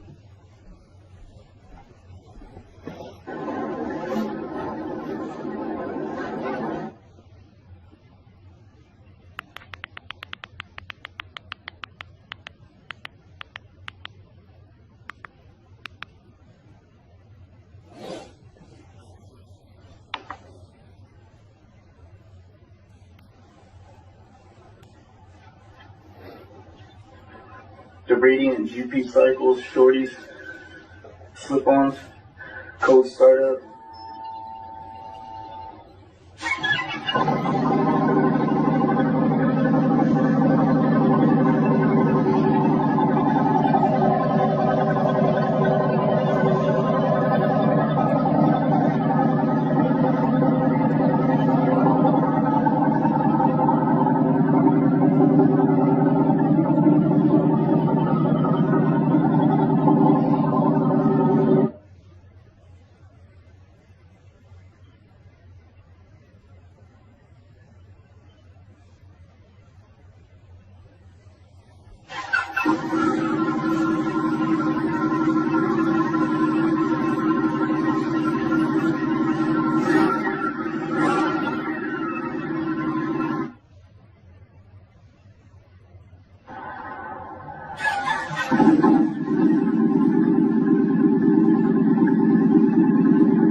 27-year headache. Chapter 5 of the life of God's righteous servant of Isaiah 53. The same year I graduated from law school in 1982, my son Justin was born. In 1985, my daughter Brooke was born. In 1988, my youngest child and daughter, Laura, was born. I was making good money, though I expected a lot more, in my first job with a law firm that specialized in collections.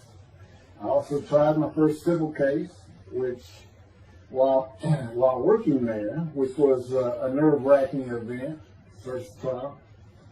The first day I entered the courtroom, the judge asked me if I was a law clerk. I had a very youthful appearance, though I was 28 years old, not 20, common age for a law clerk. My youthful appearance in junior high school and high school with my long, wavy blonde hair I usually kept in a ponytail had way too many people tell me I looked like a girl. It is interesting, though, at least to me, not one person in my entire life has ever said anything about my disfigurement. I must have looked like a girl who would beat on you if you did. When I got mad, there was no hiding it.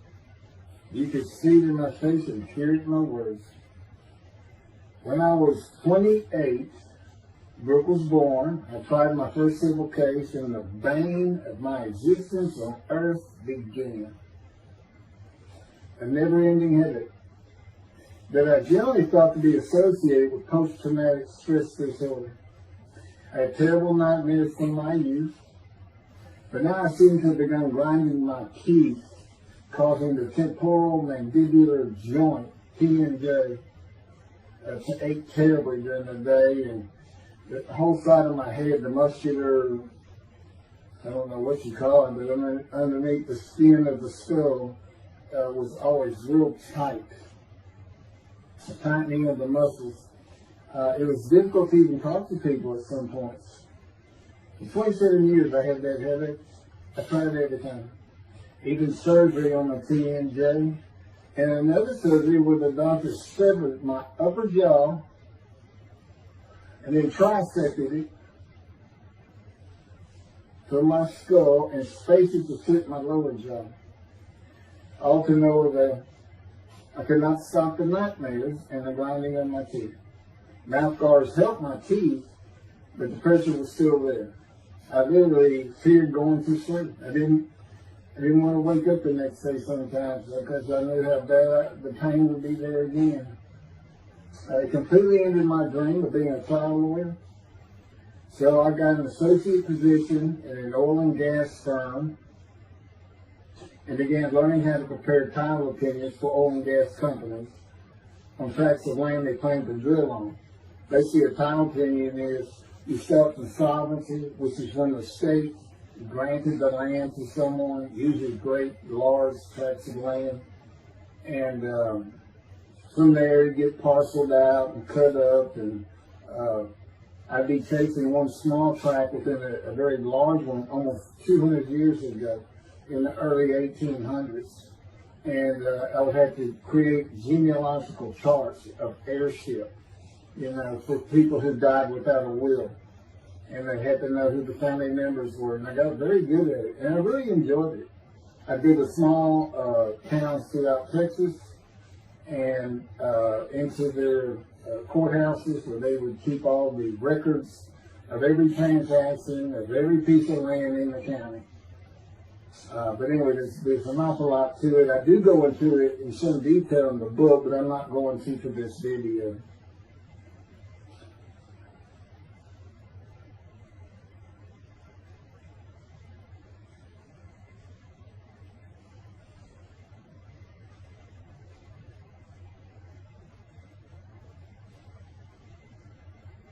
Eventually, I had my own firm.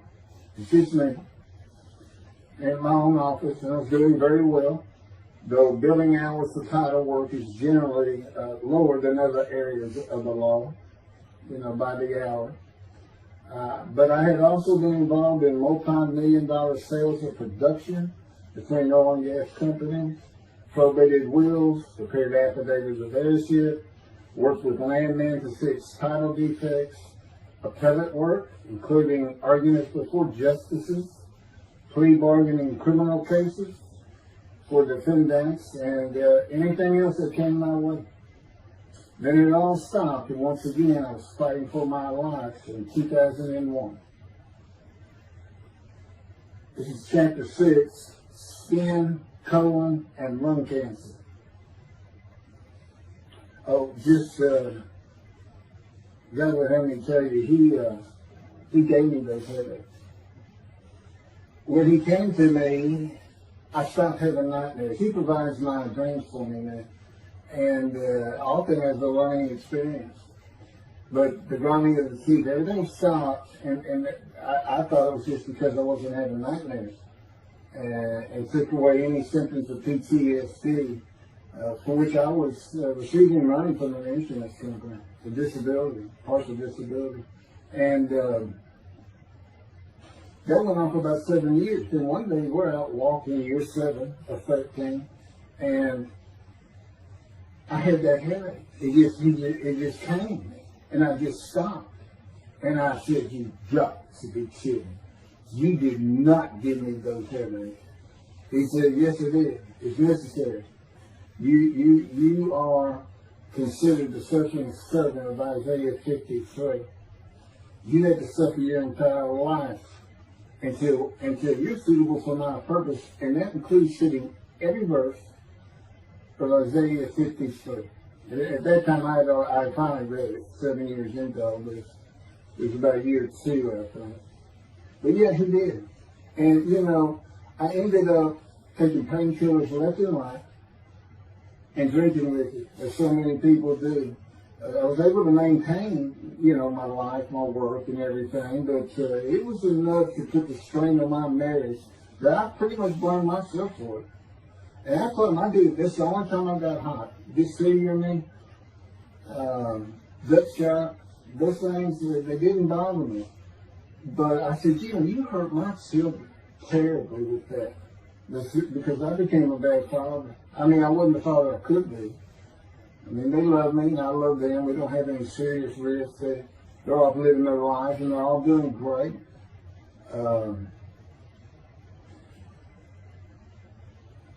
But they consider themselves anything, they're Christians. And although I don't think any of them are overtly religious, or that they're in church every Sunday or anything like that, but you know, when I started going to the conservative synagogue here in town, and I told him I was converting to be Jewish, that pretty much just saying I would be a Jew, I guess. I'm not sure that I didn't believe in Jesus. It was probably more of it, God said. But really hasn't cost them much at all in 7 or 8 years. So, but anyway, so God gave me the headache, just to make sure.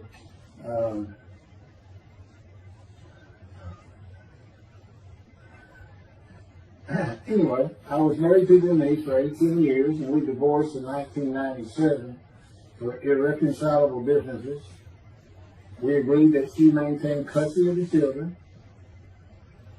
The first to leave was Justin, and he came and lived with me. Then Brooke started getting in trouble, who is, as tough as she is beautiful. Her mom's very difficult to get along with. Justin was a lot like me at his age. Trouble followed him everywhere he went. Like me, he was hard to talk to, and like me, he's getting out of high school was a corn flip. He's doing great. He learned the oil and gas landman business, and I helped him out as much as I could, and friends of mine helped him out even a lot more. And he's very successful in it. Married, no children. Laura's married, no children. She's got a great job. And Brooke is married with 2 children. I have 2 grandchildren. Long life, sweetest children.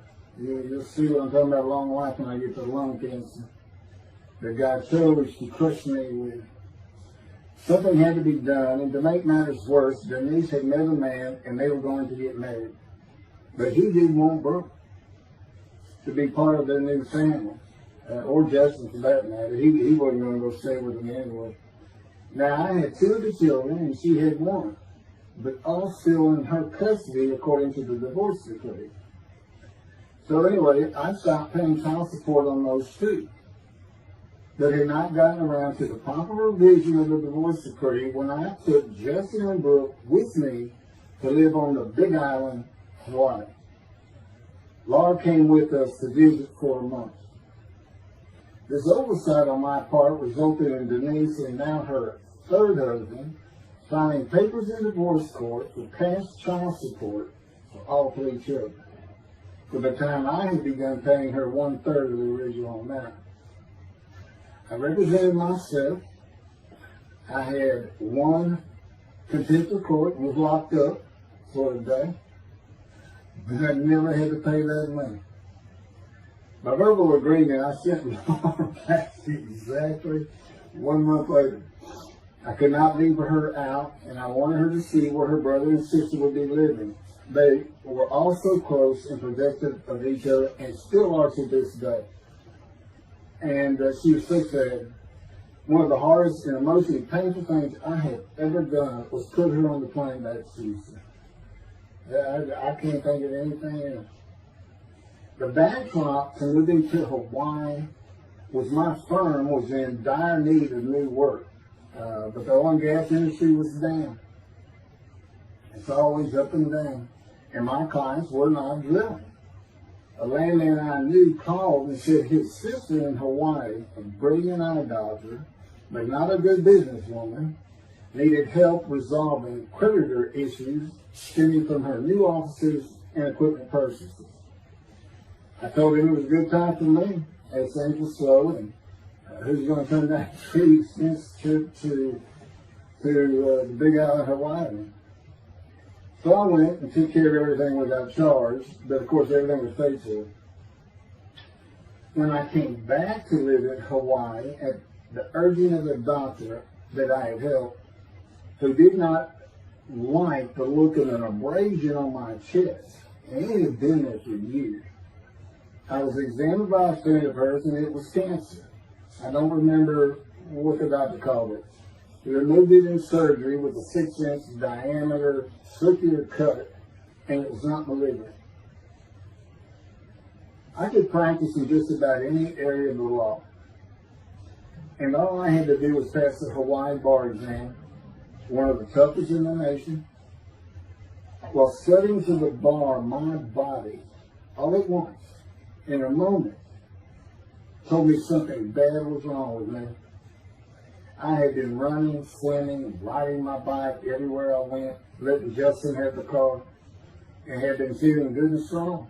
In a moment's time, I was weak and sick while grocery shopping, and there was a pain in my belly and my abdomen.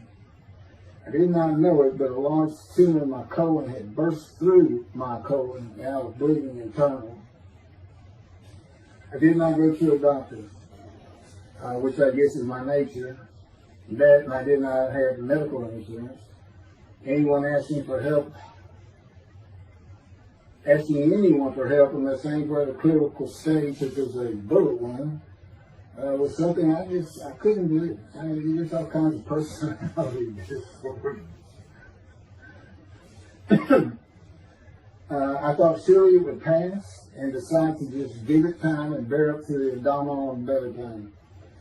I continued studying and took the Hawaii bar on Oahu and Honolulu in the summer of 2001. I had lived in pain for so many years from my headache, and passing the bar was so important, I just kept going day by day. Pain was getting worse, and but I kept exercising. It's the only time I didn't focus on the pain. I had always been a fast healer, and I thought that any day it would just go away. I finally could no longer take it. Brooke, it turns out, was in Houston visiting with her mom, and I left Justin at our little, we called it the little room shack. It wasn't much to it. We weren't there very often living, so to say, and went to Houston to find a doctor for diagnosis, staying at my parents' townhome. This is where I'm at now. I had allowed my major medical insurance to lapse using premiums for child support when things had gotten lame. I just needed someone to tell me what was wrong. I would find a way to take care of whatever the diagnosis was. Early September, I was close to dying, lying on the floor of a dingy apartment of a friend who traveled for work. I could no longer get up to even try and get medical help. And I had not told anyone how bad it had become. Then the flames hit New York. Seeing how grief-stricken so many relatives were on the news, I began to think for the first time how awful my children would feel when they found out how and where I died all alone. So I asked my father, again, personally to ask people for things, for the money to pay for a colon examination that had been suggested by a doctor at one of those clinics you find in a strip mall, the only places I could afford. The doctor who performed the colonoscopy finally found what was making me so ill and unable to eat. A malignant tumor 6 to 8 inches long that had burst through my colon, and I was bleeding internally. You know, I come out of anesthesia, partial anesthesia, and he's holding this picture, and it's this great big purple blob, and I couldn't get the scope past this. That's a good way to wake up. To say it crushed me in my life is an understatement. The pain, the weight loss, inability to eat. All I could do was drink calorie drinks.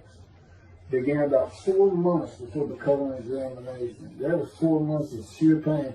But as it turns out, I did pass the Hawaii bar exam. It was now early October 2001. The doctor told me, look, you don't have insurance. Go to Bentop Hospital. That's the hospital I went to when I got gut shot. Gunshot. I prefer gut shot. Sounds good. Forget it, man. He gave me the picture from the procedure showing what he could not get the scope past. He's shaking his head and saying, you should have come in much earlier. So I went to Bentop thinking I was here in 75 on October 5, dying, but I did survive. And here I am again on the first week of October 2001. Showed the pictures to the admitting nurse. Instead of them sending me to the waiting room, she just looked at me and she said, Mike, this is a public hospital. I mean, you can wait all day long to have a cold check. She looked at me and said, why did you wait so long? And how are you still alive? And I told her, I have no idea. She did not send me to the waiting room. They had an orderly take me immediately to a room. There they hooked me up to a morphine machine where I could hit a button at a time interval I could no longer remember and receive a small dose. I do know I never missed one.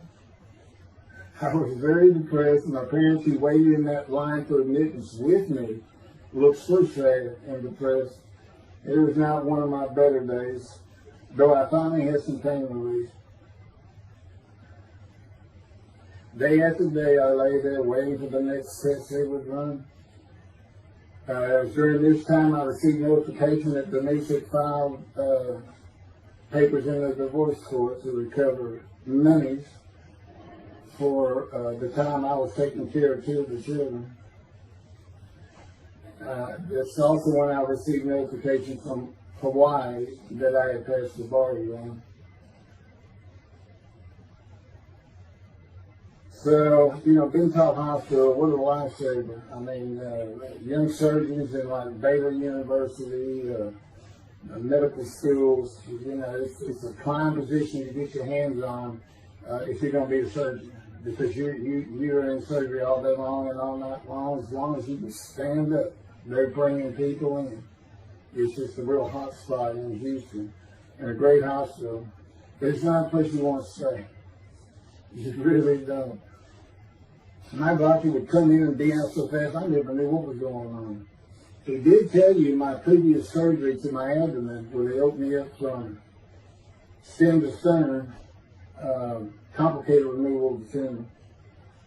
On October 25, my son's birthday, who was now stuck in Hawaii, They cut me open again and removed the tumor.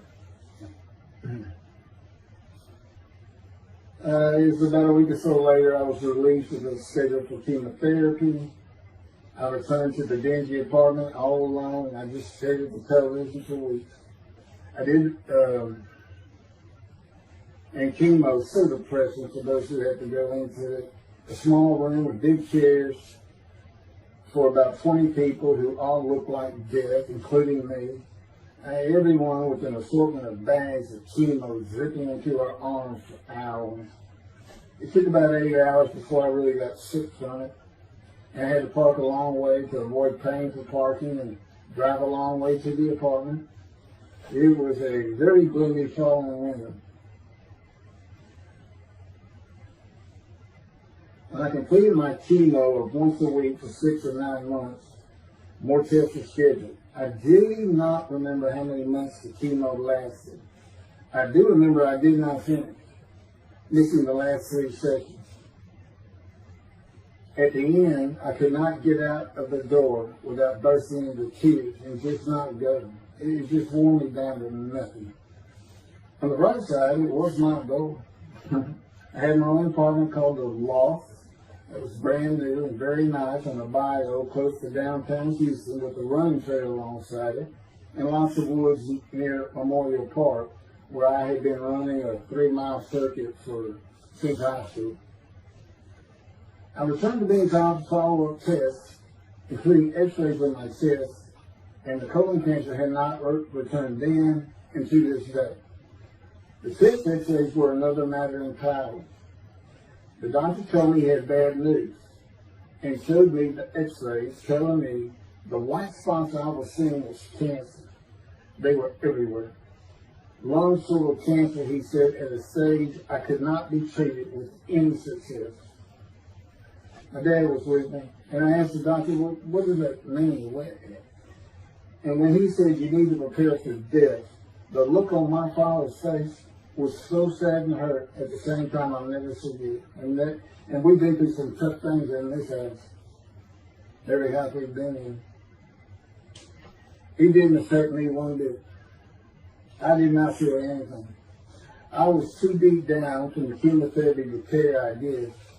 God tells me I had a lot to do with that. And it's like I just, no matter what they said, I didn't think I was going to die. But I didn't know that. I just wasn't having that conscious thought. And that's what he had a lot to do with it. Of course, he hadn't spoken to me yet. I had never seen a doctor for cancer or any other ailment since that day. I had to get Justin home was all I thought about. But I needed money. I found an old client that needed a tile pin for a drill site well. I struggled through that and got my boy back to Houston. And it was tough. I was so weak. And it's been so long since I really had done any title work. And just going to pick the work up and visiting with the client was the major to-do for me. But we got there and I got Justin home and he went to live with some childhood friends. This is now 2002 and going into 2003. I just walked all over the running trails in the 3-mile loop at Memorial Park and in the woods day after day. I didn't think about dying, but I did start. But I did not think about suicide in my law practice either. I watched a lot of television and played video games. I watched the Tour de France for the first time and got inspiration from Lance Armstrong. I was still alive though, and the funny thing was my lungs never bothered me. I was never sick. It's because God had already removed it. After I got the news I was dying of lung cancer, he took them from me. That's what he told me. And I don't have any symptoms. Well, you'll see right here, in 2005, I picked up some tile work here and there and made an office out of my loft. I bought my first motorcycle, soft-tail lowrider Harley Davidson. First time in many years I was happy. I love riding that bike. In 2006, I did some landman work for standard day wages and began dieting and running.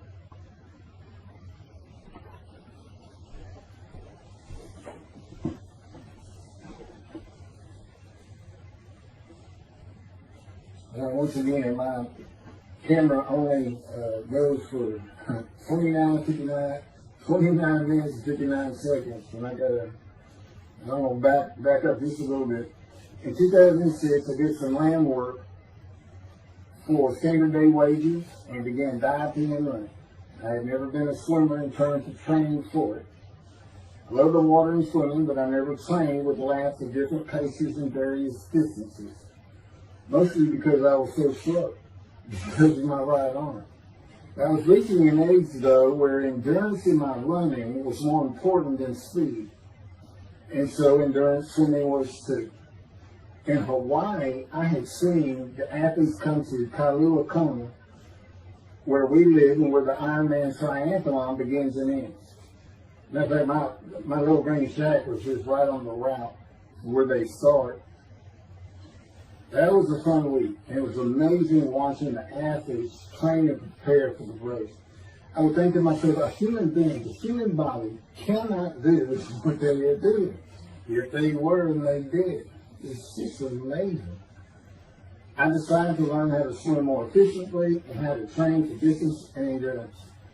Get a regular and triathlon bike and innocent triathlons. I was still alive and finally a direction and purpose in my life. Training every day for long periods of time. It really helped with my headache and I slept better. In 2007, I signed up for the March 30, 2008 Lone Star Half Iron Triathlon in Galveston, Texas, and the October 5, 2008 Longhorn Ironman 70.3 in Austin, Texas. You cover 70.3 miles, and you got to do it under 8 hours. And I did real well in the first one. As far as my time, it's 7 minutes, 7 hours and a little bit, but I barely made it without disqualification in the one in Austin. And it's primarily because of the hills. It's this very hilly area in central Texas I did. But I did make it, and swore I'd never do another one. But I did that after the first one too. It's tough. My insurance is still paying for my inability to work, primarily based on the headaches and a diagnosis of PTSD. So I was not working, and I got real serious and trained to swim the 1.2 miles in the ocean, and that would be in Galveston and in a lake in Austin, 56 miles on the bike, and a half marathon, 13.1 mile run. That's what I was able to do with a diagnosis in 2001 of lung cancer that could not even be treated, stage 4. And that's just about impossible. It would take a miracle of God for that to happen, because generally you're going to die within 1 year. They say if you get lucky with good medical treatment, you might make 5 years. But 1 year is the standard, if you can make it that long. That's not proof that I offered myself to guilt for God. Because you can't, it's not something provable. All you can do is see the result of that offer. And again, guilt and emotion. I got voice in videos and everything to get too detailed on it. But that is the proof. You know, I got the colon cancer 20 years ago when the plane hit New York. And it's but that was 2009. No. Too many things go through my mind when I started thinking that those cancer years. But God, He removed it. He had something for me to do, but that's verse 10. God chose to crush him with the disease. And as I've mentioned, the reason He chose that is to show that I was blemished. The fact that could not possibly be an offer for sacrifice, because He knew what the Gentiles were going to do.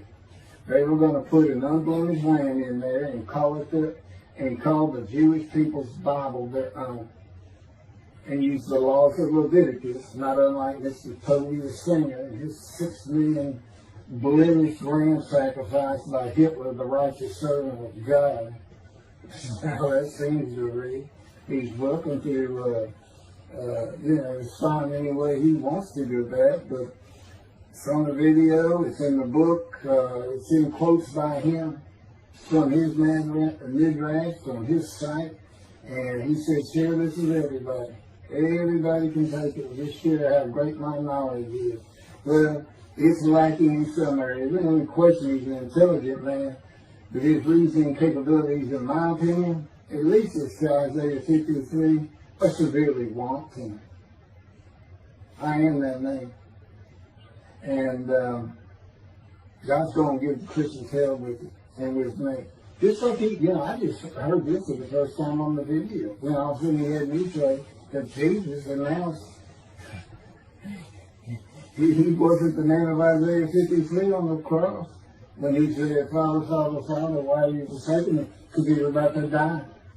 And Isaiah 53, who he thought he was, and he's not, he didn't fit the verses, but he thought he was supposed to be exposed to death, but given long life. So boldly he goes into the Roman Jerusalem and gets himself taken up. He's not worthy. Delusional, yeah, maybe. But as far as I'm concerned, he's nothing but a story. He never existed. And the story starts with the ascendance of the Red Sea Scrolls and the teacher of righteousness. Real quick, I'll go over that. Here's the thing. Their founder is called the teacher of righteousness. Okay? They were great followers of Isaiah. They had the great scroll of Isaiah. They're prolific writers and copyists. They had their own gate at Jerusalem. The Ascends Gate. Now, the New Testament never mentions it. You got Pharisees, Sadducees, Ascends, but they never mention an Ascend. And Jesus, quite frankly, would have been one of them. Because they embody who he is. They didn't like riches, hated sin, they didn't like material things. They removed themselves from Jerusalem in the most part to those caves by the Dead Sea for that very reason. But they did have a gate. They still had people who would be there, and you know what they would do at the gates? Tell stories. That's what you do. You tell stories, and it is a great story. Here's this guy, he's connected with God. Back then they believed men were gods. Caesar was his god.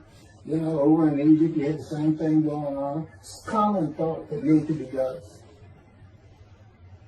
And this story just springs up. And they didn't even question. They'd have gone and questioned it. I mean, they're sitting right front and center in Jerusalem. You think they didn't hear? This man walking on water, raising the dead, feeding 5,000 with 2 fish and 5 loaves, turning water to wine. That alone, Rome would have said, Caesar would have said, he does what? He turns water to wine. Bring him to me. Don't touch a hair on his head. You don't kill the man who turns water to wine. You send him out with your arms. Make your men happy.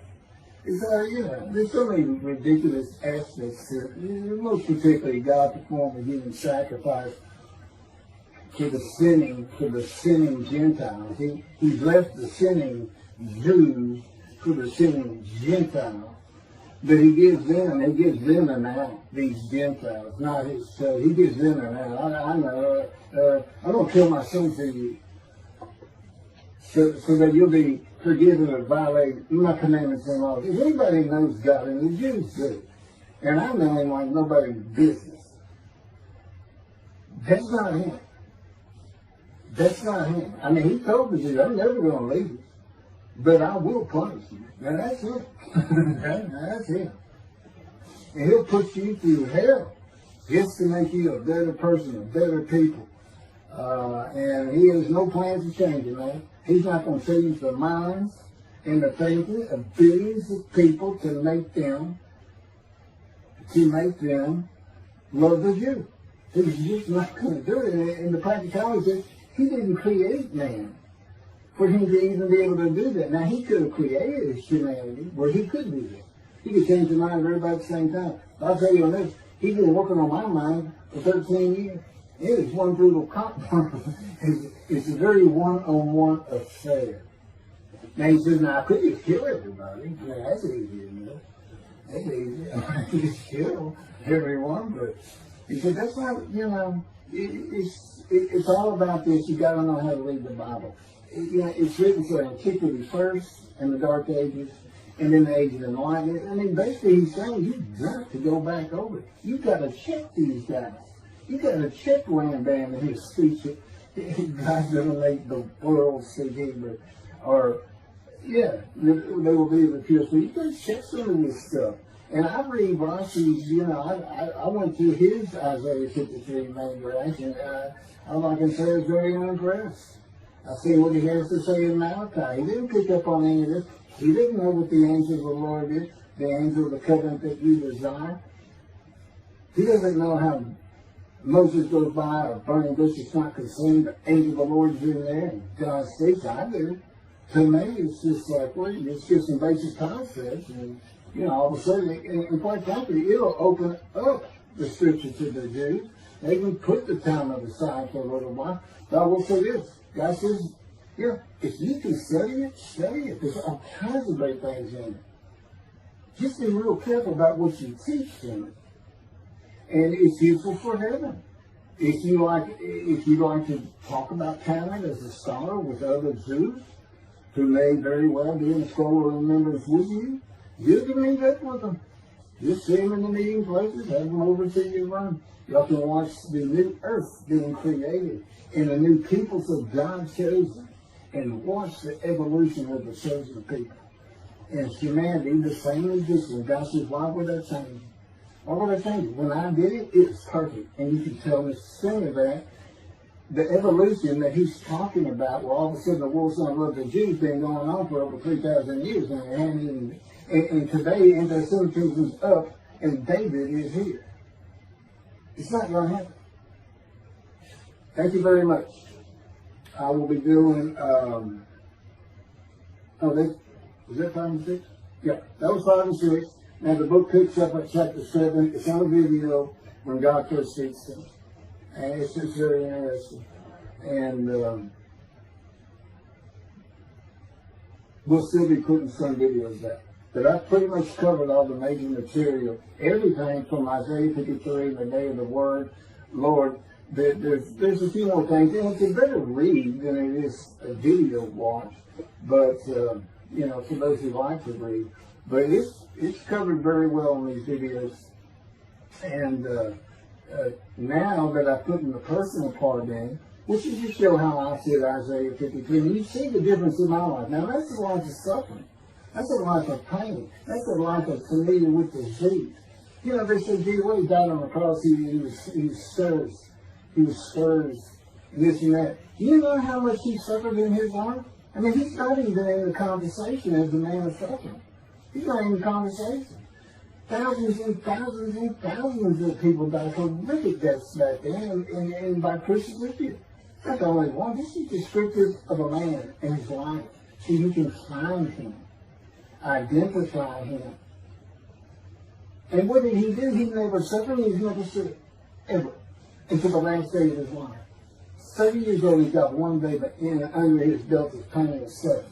To me, that's not, you're not even in a conversation. I mean, that's nothing. That's not being suffering. That's just, you had a bad death, sorry. You got whipped first. You got whipped. One gospel says that the scourging was an open-handed slap to the face. Now, the other three do say scourge. And then every movie you see, he's carrying that cross. He's all whooped up and bleeding, this and that. He carries the cross in one gospel only. In the other three, it's carried for him. And then he's on the cross, and what does he do? Father, Father, why have you forsaken me? And then the gospel says, one of them, and then he gave up the ghost. He gave up and died. I laid in the back of the ambulance for 8 hours, doing everything I could in my power to stay alive. Just gave up the ghost.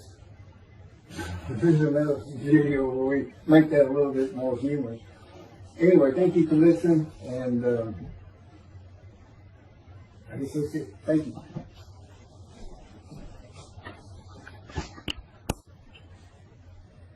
This is a video that leads into a brand new very distinct, not heard from before, commentary on Isaiah 53, which begins actually in Isaiah 52. It's comprised of 7 videos I put together in the last month or so.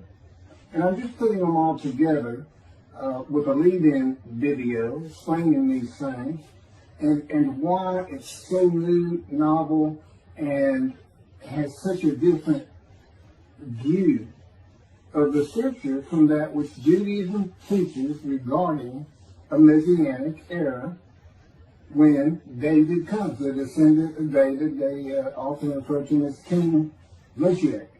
Moshiach means the anointed one. And you'll get the idea from the title of this video real quick. God speaks to an atheist. And it began like this. The doctors who gave me 1 month to live from lung cancer in 2002 that developed from my colon cancer metastasizing would have been surprised that I was still alive, to say the least. I had stopped thinking about the lung cancer years before. The white spots in the x-rays that filled my lungs like the stars in the night did not inhibit my breathing or slow me down in any way. At this point in time, I'm training for my first triathlon. And I didn't start small. I did a half Ironman.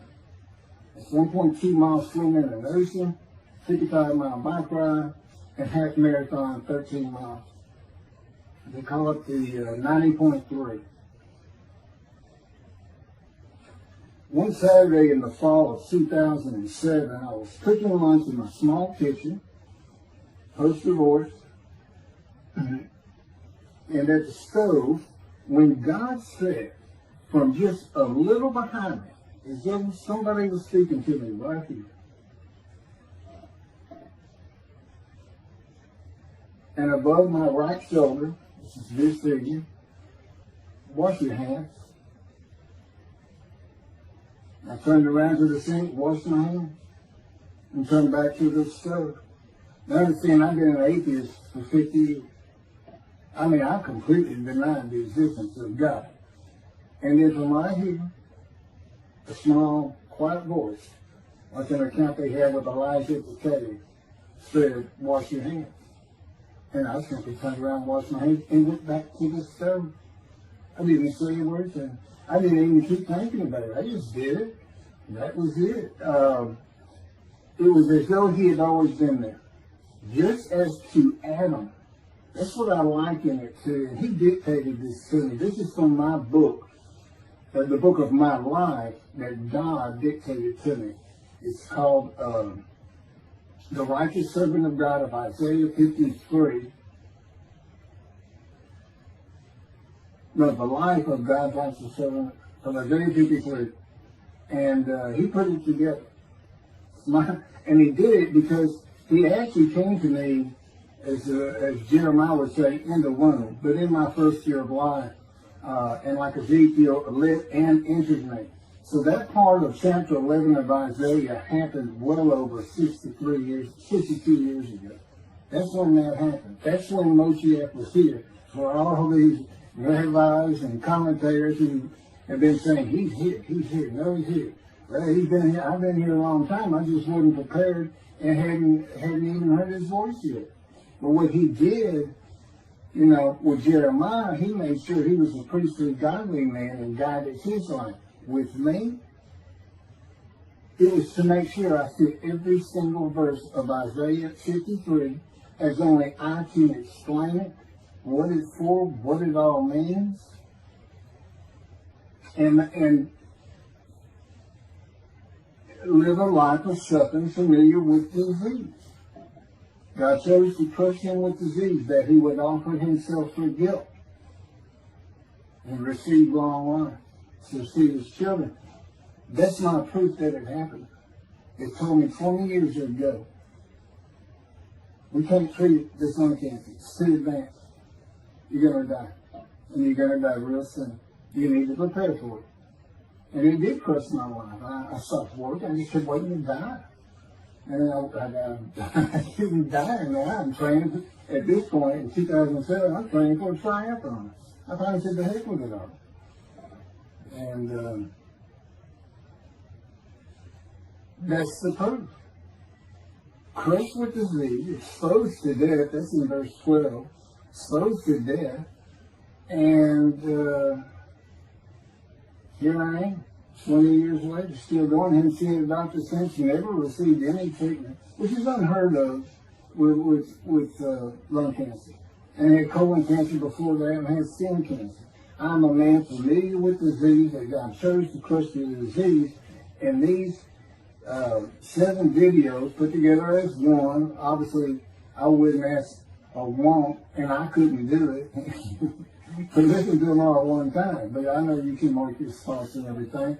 But it was spread out in 7 different videos, and I thought, well, the next video I'll do, I'll have a preamble to it and explain. This is not fooling around. Once you learn my version, which comes from God, of when Moshiach comes, the day of the Lord, which is left out of the Messianic era. But if you ignore me, God says, as my role as Elijah, God says, when he does return to his temple suddenly, it's going to be with, and it's not there, it's going to be with utter destruction to the land. Okay, all this is explained, so I'm not going to keep going in detail and carry on with God first speaking to me, but it was as what Adam would have felt like. This is natural. I mean, to him, you know, having somebody speaking to him from above him, from up here, from within him, it's perfectly natural. And he wouldn't be falling down in reverence and I'm not worthy and all that. It would just be this person's always talking to him and telling him what to do. The fact that he doesn't see him wouldn't probably enter into his mind. This, you know, this is the natural order of the world for Adam and me, particularly today, 13 years later. Still in God's final refinement, preparing me, and now we have the books, the unpublished, Jewish publisher, Christian publisher. I dare not even send it to them, because how harsh I am on Jesus Christ, who said he was the man of Isaiah 53. And it's because of him I had to get crushed with cancer. That's what that's all about. God doesn't have to crush you to make you offer yourself for guilt. He just seized Ezekiel and put him through the fire of refinement, the anguish of it, and sent him off to be a prophet to the Assyrian, Babylonian exile, of which he was one, actually. Ezekiel, the book of Ezekiel is the key to Isaiah 53. That's my backup. See, God, these videos, everything, the way where he put angel of his presence and Holy Spirit, that Judaism doesn't recognize. A host of the Lord's host. It's in the book of Joshua, one time. He did it so they wouldn't find it. He knew what this was going to be about. These are my priests. This is what it's all about. He set it up for me to be this controversial.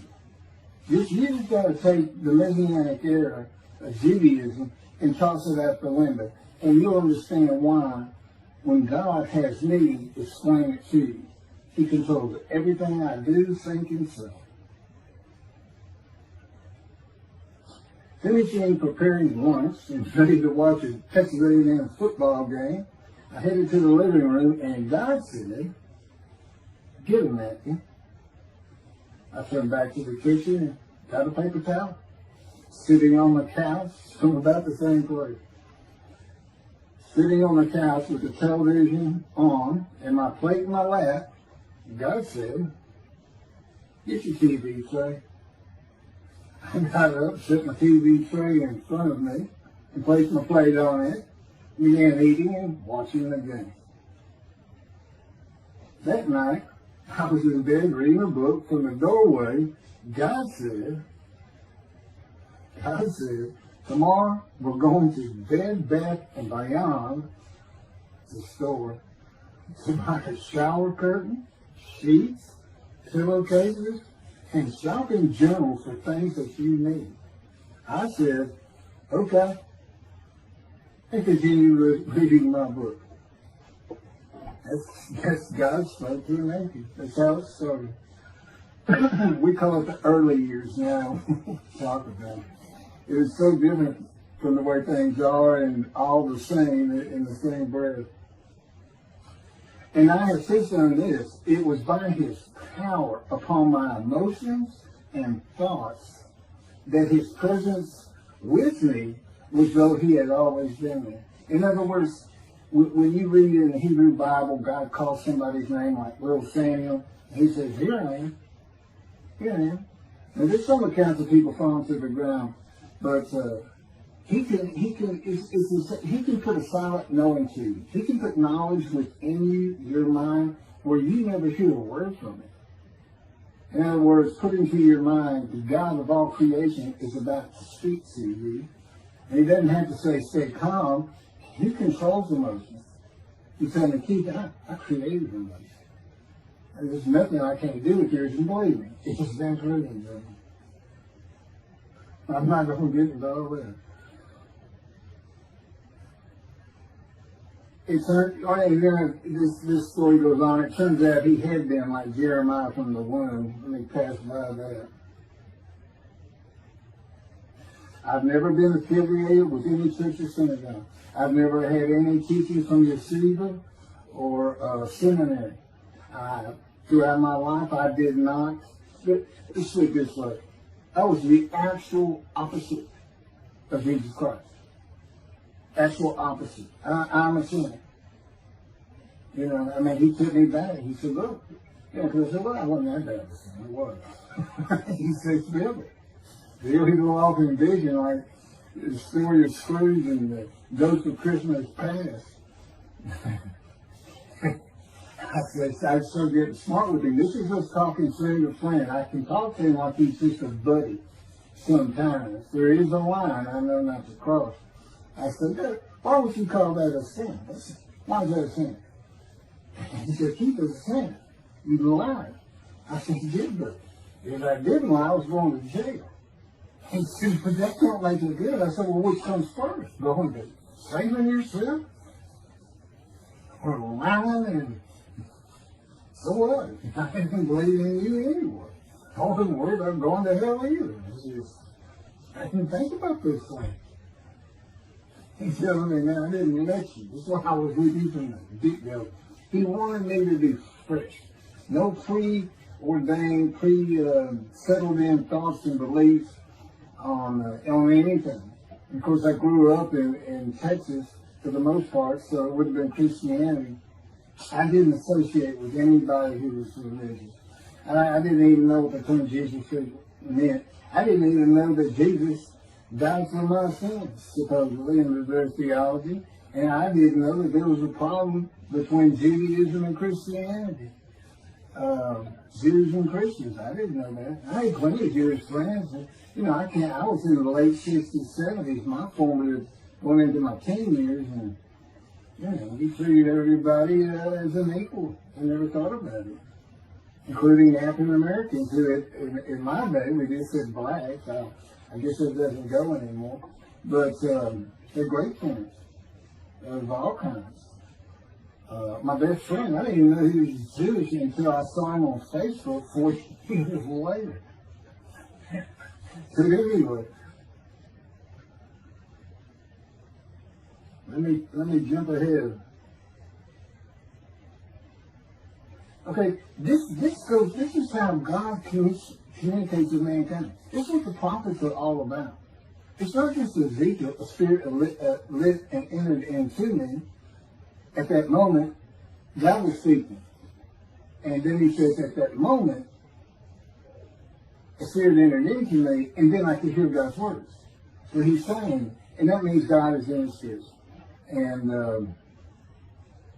it's just imagine the presence of God is his mind, and it is composed of elements of the unseen realm that we can't understand, and spirit he created, and the angel of the Spirit, the Holy Spirit, he created. But that's completely different elements. His presence is different from God's presence. But they're like big clouds. And they can float together and be as one cloud. Okay, that cloud is what descends upon you. They are within me and without me. If you, this audience, was in a room with me, they would envelop you all around you. You'd be in the presence of God. The difference with me in that room is that that cloud engulfs me, flows through, it's within and without me, as though there's no break because of my physical structures. My little spirit is a little cloud that also drifted in. That's what it is. And it happened with all the prophets. If they spoke God's words, he was talking to them. He was telling them, write this down. Write this down. All these 20 books or so, the books of the prophets. Ezekiel, write this down. Let's pick this up. Jeremiah, write this down. See, the time is coming. Well, that's the time in Malachi. It all comes together, and you'll find it in all these videos. So, and it doesn't just include Moses and the prophets. The man who wrestled with Jacob. Jacob says he wrestled with a man in divine being. But, you know, Judaism doesn't acknowledge the Holy Spirit's a person, which is beyond belief, because there's so many references that this is clearly a person, the angel of his presence. But it's just God going to a man saying, hey, wake up, I'm the God of this land. See this man over here sleep? His name's Jacob. He's got his head on a rock. Go jump on him and start wrestling. Don't worry about it. I'm going to orchestrate the whole thing. You'll be fine. And the guy would have said, yeah, I am. Let's go. That's how he does. And Judaism says the man in divine being is an angel. No, you know, that'd be like saying, I'm an angel. And you wouldn't want to say that. Well, you wouldn't want to say it to me before he came to me, because I made me mad. I had a hell of a temper, just like Moses did, and like Ezekiel did. And God knows how to knock it out of me, to where he smile and laugh a lot. Because I never used to. Now, well, you got to read the book, and you'll get it. You'll get it. And I'm just, you know, just like a lot of people, I've been through too much, hurt too much, suffered too much, to have any thought that there's anybody upstairs, you know, who cares about me. It's just, don't even mention his name around me. You got a fight, or I'm waiting for you, and you'll never see me. Now do that. Because it just makes me, all that's gone by the way. Lots of stories on that. Oh, and the Spirit speaks. He's got his own personality. He's angelic. He has a very childlike voice. And he's just nothing but a ball of humor. He can have me say he's the greatest comedian of all times of the universe. And he's just a joy to talk to him. And he has the smarts of God. But I have instant communication with him. I have instant communication with God. It's like there's three persons in my mind. This one cloud, it's three clouds. It's two spirits and the elements of God's mind. And slow process of 13 years, and there's 13 years of, and this is from Isaiah 53, punishment, wounding, chastisement, maltreatment, crushing, bruising, and I'm telling you, he's relentless. These are the stories, and I have a lot more once I get to Israel, and I have full confidence God's going to get it done. There's one thing I don't worry about. 13 years, a year and a half of trying to get books published, denied by everybody who even bothered to answer me, because it's just so different. And it can only go to Jewish publishers, and it's just like, well, this isn't the stuff we believe, and it sounds like he's saying it's him, and this and that. Well, I was. God said I made sure I didn't get them published. I wanted to do the videos first. You see, I'm not on the executive committee. I don't know what's going on 99% of the time. I don't know what I'm going to have for dinner. I no longer have self-will. I can't ask him for anything. There's all kinds of reasons for that, such as, you know, if one of my kids gets sick and he doesn't heal them up, you know, cancer or something, Am I going to be disappointed? Am I going to be hurt? The answer is no. He's trained me too well to even bother asking. If he's going to do it, he's going to do it. I know he has the knowledge, and he's right here with me. So, it's a long, detailed process. I know things from his perspective. This is another reason the Messianic era is not going to happen. And it comes out in these sounds. But the Holy Spirit, the angel of his presence, we're friends. God says, I can't be friends with human beings. I said, well, we're friendly with each other. He said, yes, that's right. I said, God Googled this, and technically you are my friend. He said, well, I know, but I just don't acknowledge it. I said, why? He said, because I'm God. That's what I am. I get to do whatever I want. And he's just messing with me. It was like having a friend. Of course, it's a true statement. He can do whatever he wants. But he's pretty stately and regal. But, again, we live together. I've lived with him for 13 years now. And it's never going to end until I die. I wouldn't even know what to do. He said, if I left you, you're going to fall down dead. You're not supposed to be alive. I keep you alive. So I took that cancer from you, but I just put it back in if you do something that you want to leave. I said, well, what am I going to do? No self-will. To an extent, no self-thought. And I'm telling him, I'm not even a human being anymore. He said, well, what are you? I said, I don't know. I'm made in the divine being, but I'm not human. I don't have self-will. That's what distinguishes a human being from an animal. He said, but I'm being the human for you. I'm providing you self-will. So you do, in a way, have it. So you're still a human being. I said, well, I'm dead. He said, why are you dead? I said, because it's like my brain's not connected to my spirit anymore. It's like you're sending all the information in. And that's about heaven. I haven't lived the existence in heaven as to my thoughts, because in heaven you won't have a mind. The heaven for the Jewish people only, I might add. You won't have a mind. God got to provide it for you. He's got to be you for you as a completely new and different creature. Still you. Very amazing story on how that goes. And I'm taught all these things and literally experiencing, not only in the real, but in vision. I've had more visions than, if you count every single vision in the Hebrew Bible and the New Testament, I've had easily double that. And I'm a walking visual. God's communication, and this actually shows up in the story of Moses he wanted to tell right now. But he puts images in your mind. Instead of saying a sentence, you get something in your mind, a picture. Anyway, I call it visuals. And you can be wide awake for those.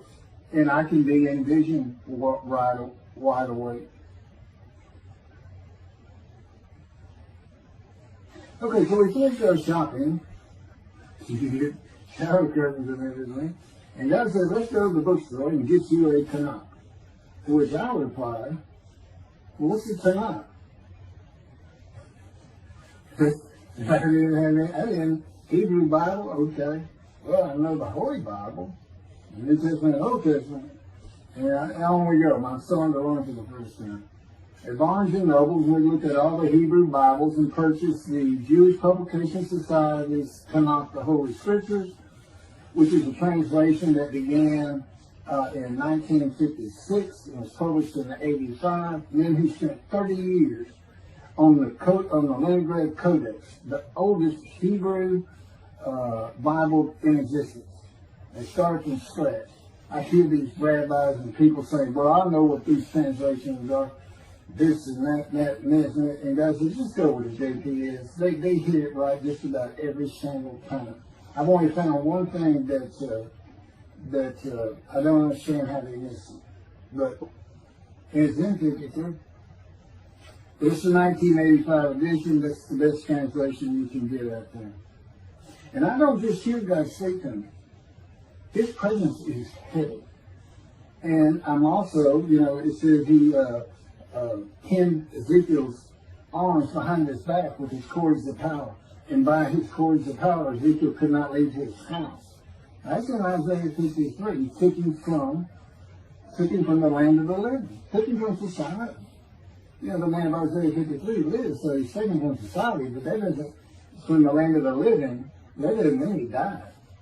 And there's no crucifixion in 53. So, you start to see how Ezekiel is so important in this.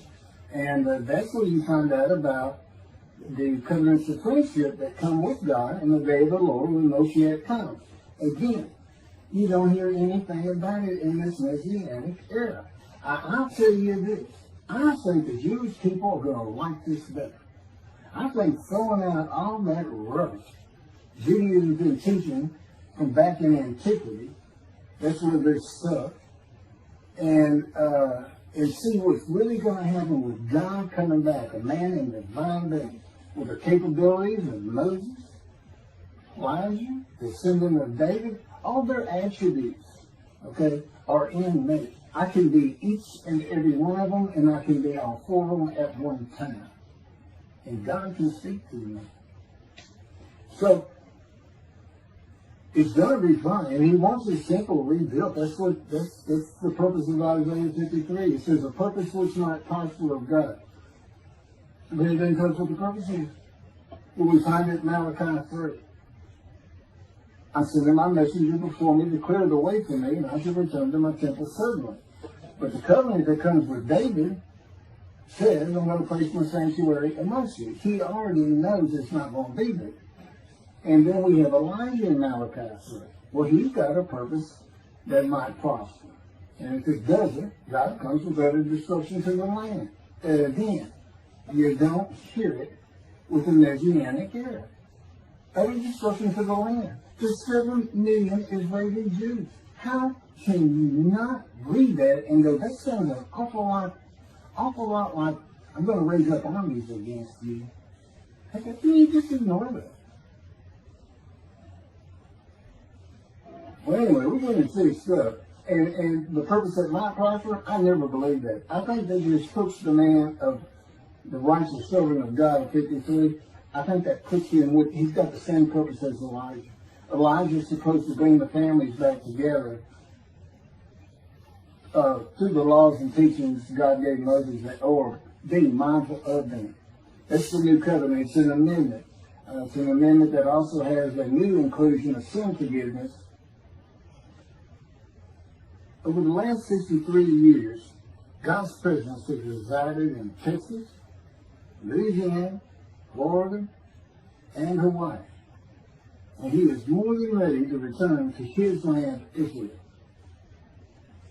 Because wherever I am is where his presence is, and those are all the different states I've lived in over this time period. Wherever I go. And as I, if you see me in Israel down at the old city or down at Tel Aviv, you can turn to your friend and say, hey, I know where God is. And say, really? I thought he'd have left. Some people say he died. He said, no, you see that guy over there? He's all around that guy. And some say inside too. That's what it's going to be like. God said, when did Israel, we're never leaving again. I said, I want to see Great Britain. He said, it's like, did you use that for something? I was like, oh. Yeah, that's good. I hope I fry if I hit the border and cross over. I'm going to just burn up. Crush in a combustible flame. But anyway, that's where he wants to be. And I'm sure he's going to get there. This purpose that might prosper, again, I think it just shows the purpose of the righteous servant and a purpose of Elijah. Because he knew I was going to be teaching. There's only, in the day of the Lord, as you would imagine, he wants to have all the prophecies fulfilled, be done with the prophecies. And there's only a handful, 4 men to come that we've never seen.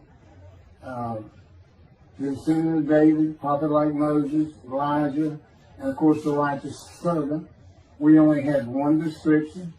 Even the sages knew you got to have a description of the descendant of David. It's Isaiah 53. They called him in the Babylonian Talmud the leper scholar. You see me referencing it on just about every video. In other words, I'm saying, look, it's not Jesus, it's not the people of Israel that's taught today.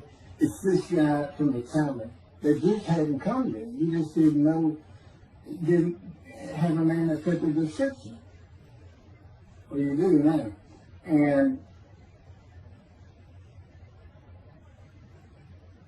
two covenants. The friendship covenant, which is actually in two parts, Ezekiel 34 and Ezekiel 37.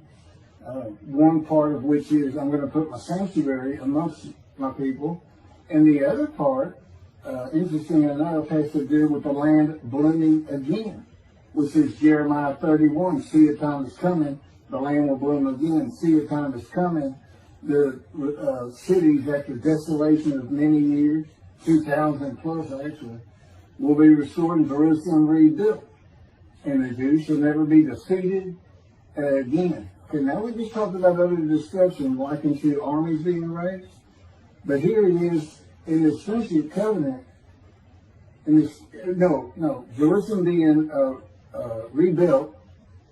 If that's done, then you'll never be defeated again. So, you look at it and go, well, there's kind of a problem between those two. And what I think it means is he's going to get the temple built now that Jerusalem's been rebuilt and he's come. That this might prosper, because it kind of gets it. So what is the purpose of God might prosper? Who thinks he can do everything? And he said, well, in large part, my people got to listen to you. They got, especially the rabbis, they never listen to my prophets. They're all full of themselves, and they know everything. Well, he starts getting angry. And see, that's not good for me. Because all of a sudden he wants to make me better, which means suffering. You got to keep them away from those movies. I feel the spirits. They're not funny. Get some funny guy around here. We talk friend to friend too. Well, anyway, I'm going to let you. There's a lot more, but this story's in my book. Hopefully, after spending time and understanding who I am, and this is here. It's happening. I don't care what the rabbis think or say. Look, I'm a prophet of God. I'm a man in divine things. If I say something contrary to what they think and say and believe, they're wrong. Automatically. It's a given. Because God is telling me all these things. It's his book. They're wrong automatically. And he is livid that I'm having this problem with Isaiah 53 being the people Israel. Well, it's in the videos, but you got to see the arguments they really put that before Isaiah 53:10 and other verses. Rabbi Tobias Sandra, this Judaism, he went Christian. The Christians went to the laws of Leviticus, animal sacrificial laws, and said Jesus is the unblemished lamb. That's why, and they're using, Leviticus where you could offer a lamb and for unintentional sins, but nevertheless, they turned it into, he was a human sacrifice, which he says himself. He says, God no longer wants bulls and goats for sin. He prepares my body for sacrifice. He's really talking about it, and God made a sacrifice to Gentiles so that they didn't have to obey his commandments and law. From an atheist who comes in with no religious background, I read that and I look up face to face with God wherever he is at that moment. I say, you gotta be kidding me. People believe this? He said about 2 billion right now. So I'm not going to bother trying to tell you how many there's been in 2,000 years. God made a human sacrifice for me so I can go to heaven and I can go kill somebody if I want to. I can go beat my wife and my kids. I said Jesus again. I was teaching me the New Testament, and this guy at one of these mega churches comes to me and says, if you do accept Jesus Christ, you're not just forgiven of all sins that you have committed. You're forgiven of every sin you're going to do in the future. I said, really? He said, yes, really. He said, Jesus knows you're going to do it, and he already forgave you. I said, what? Okay. So, if you're a Christian, you can just sin all the time, because he knew you were going to do it. I hadn't actually heard that taught, but that's it. Okay. This year in Jerusalem. Enjoy the books. Don't try to look at the video. Don't try to watch them all at one time. But what I did is I put them together for you in the order they should be. And I just thought it'd be easier. And we're kind of coming to the end of our videotaping for a little while, it seems like. Again, I'm not on the executive committee with God and His Spirit. I never really know what we're going to do next. And the books are at keithmccarty.wordpress.com. You can find that on my YouTube channel.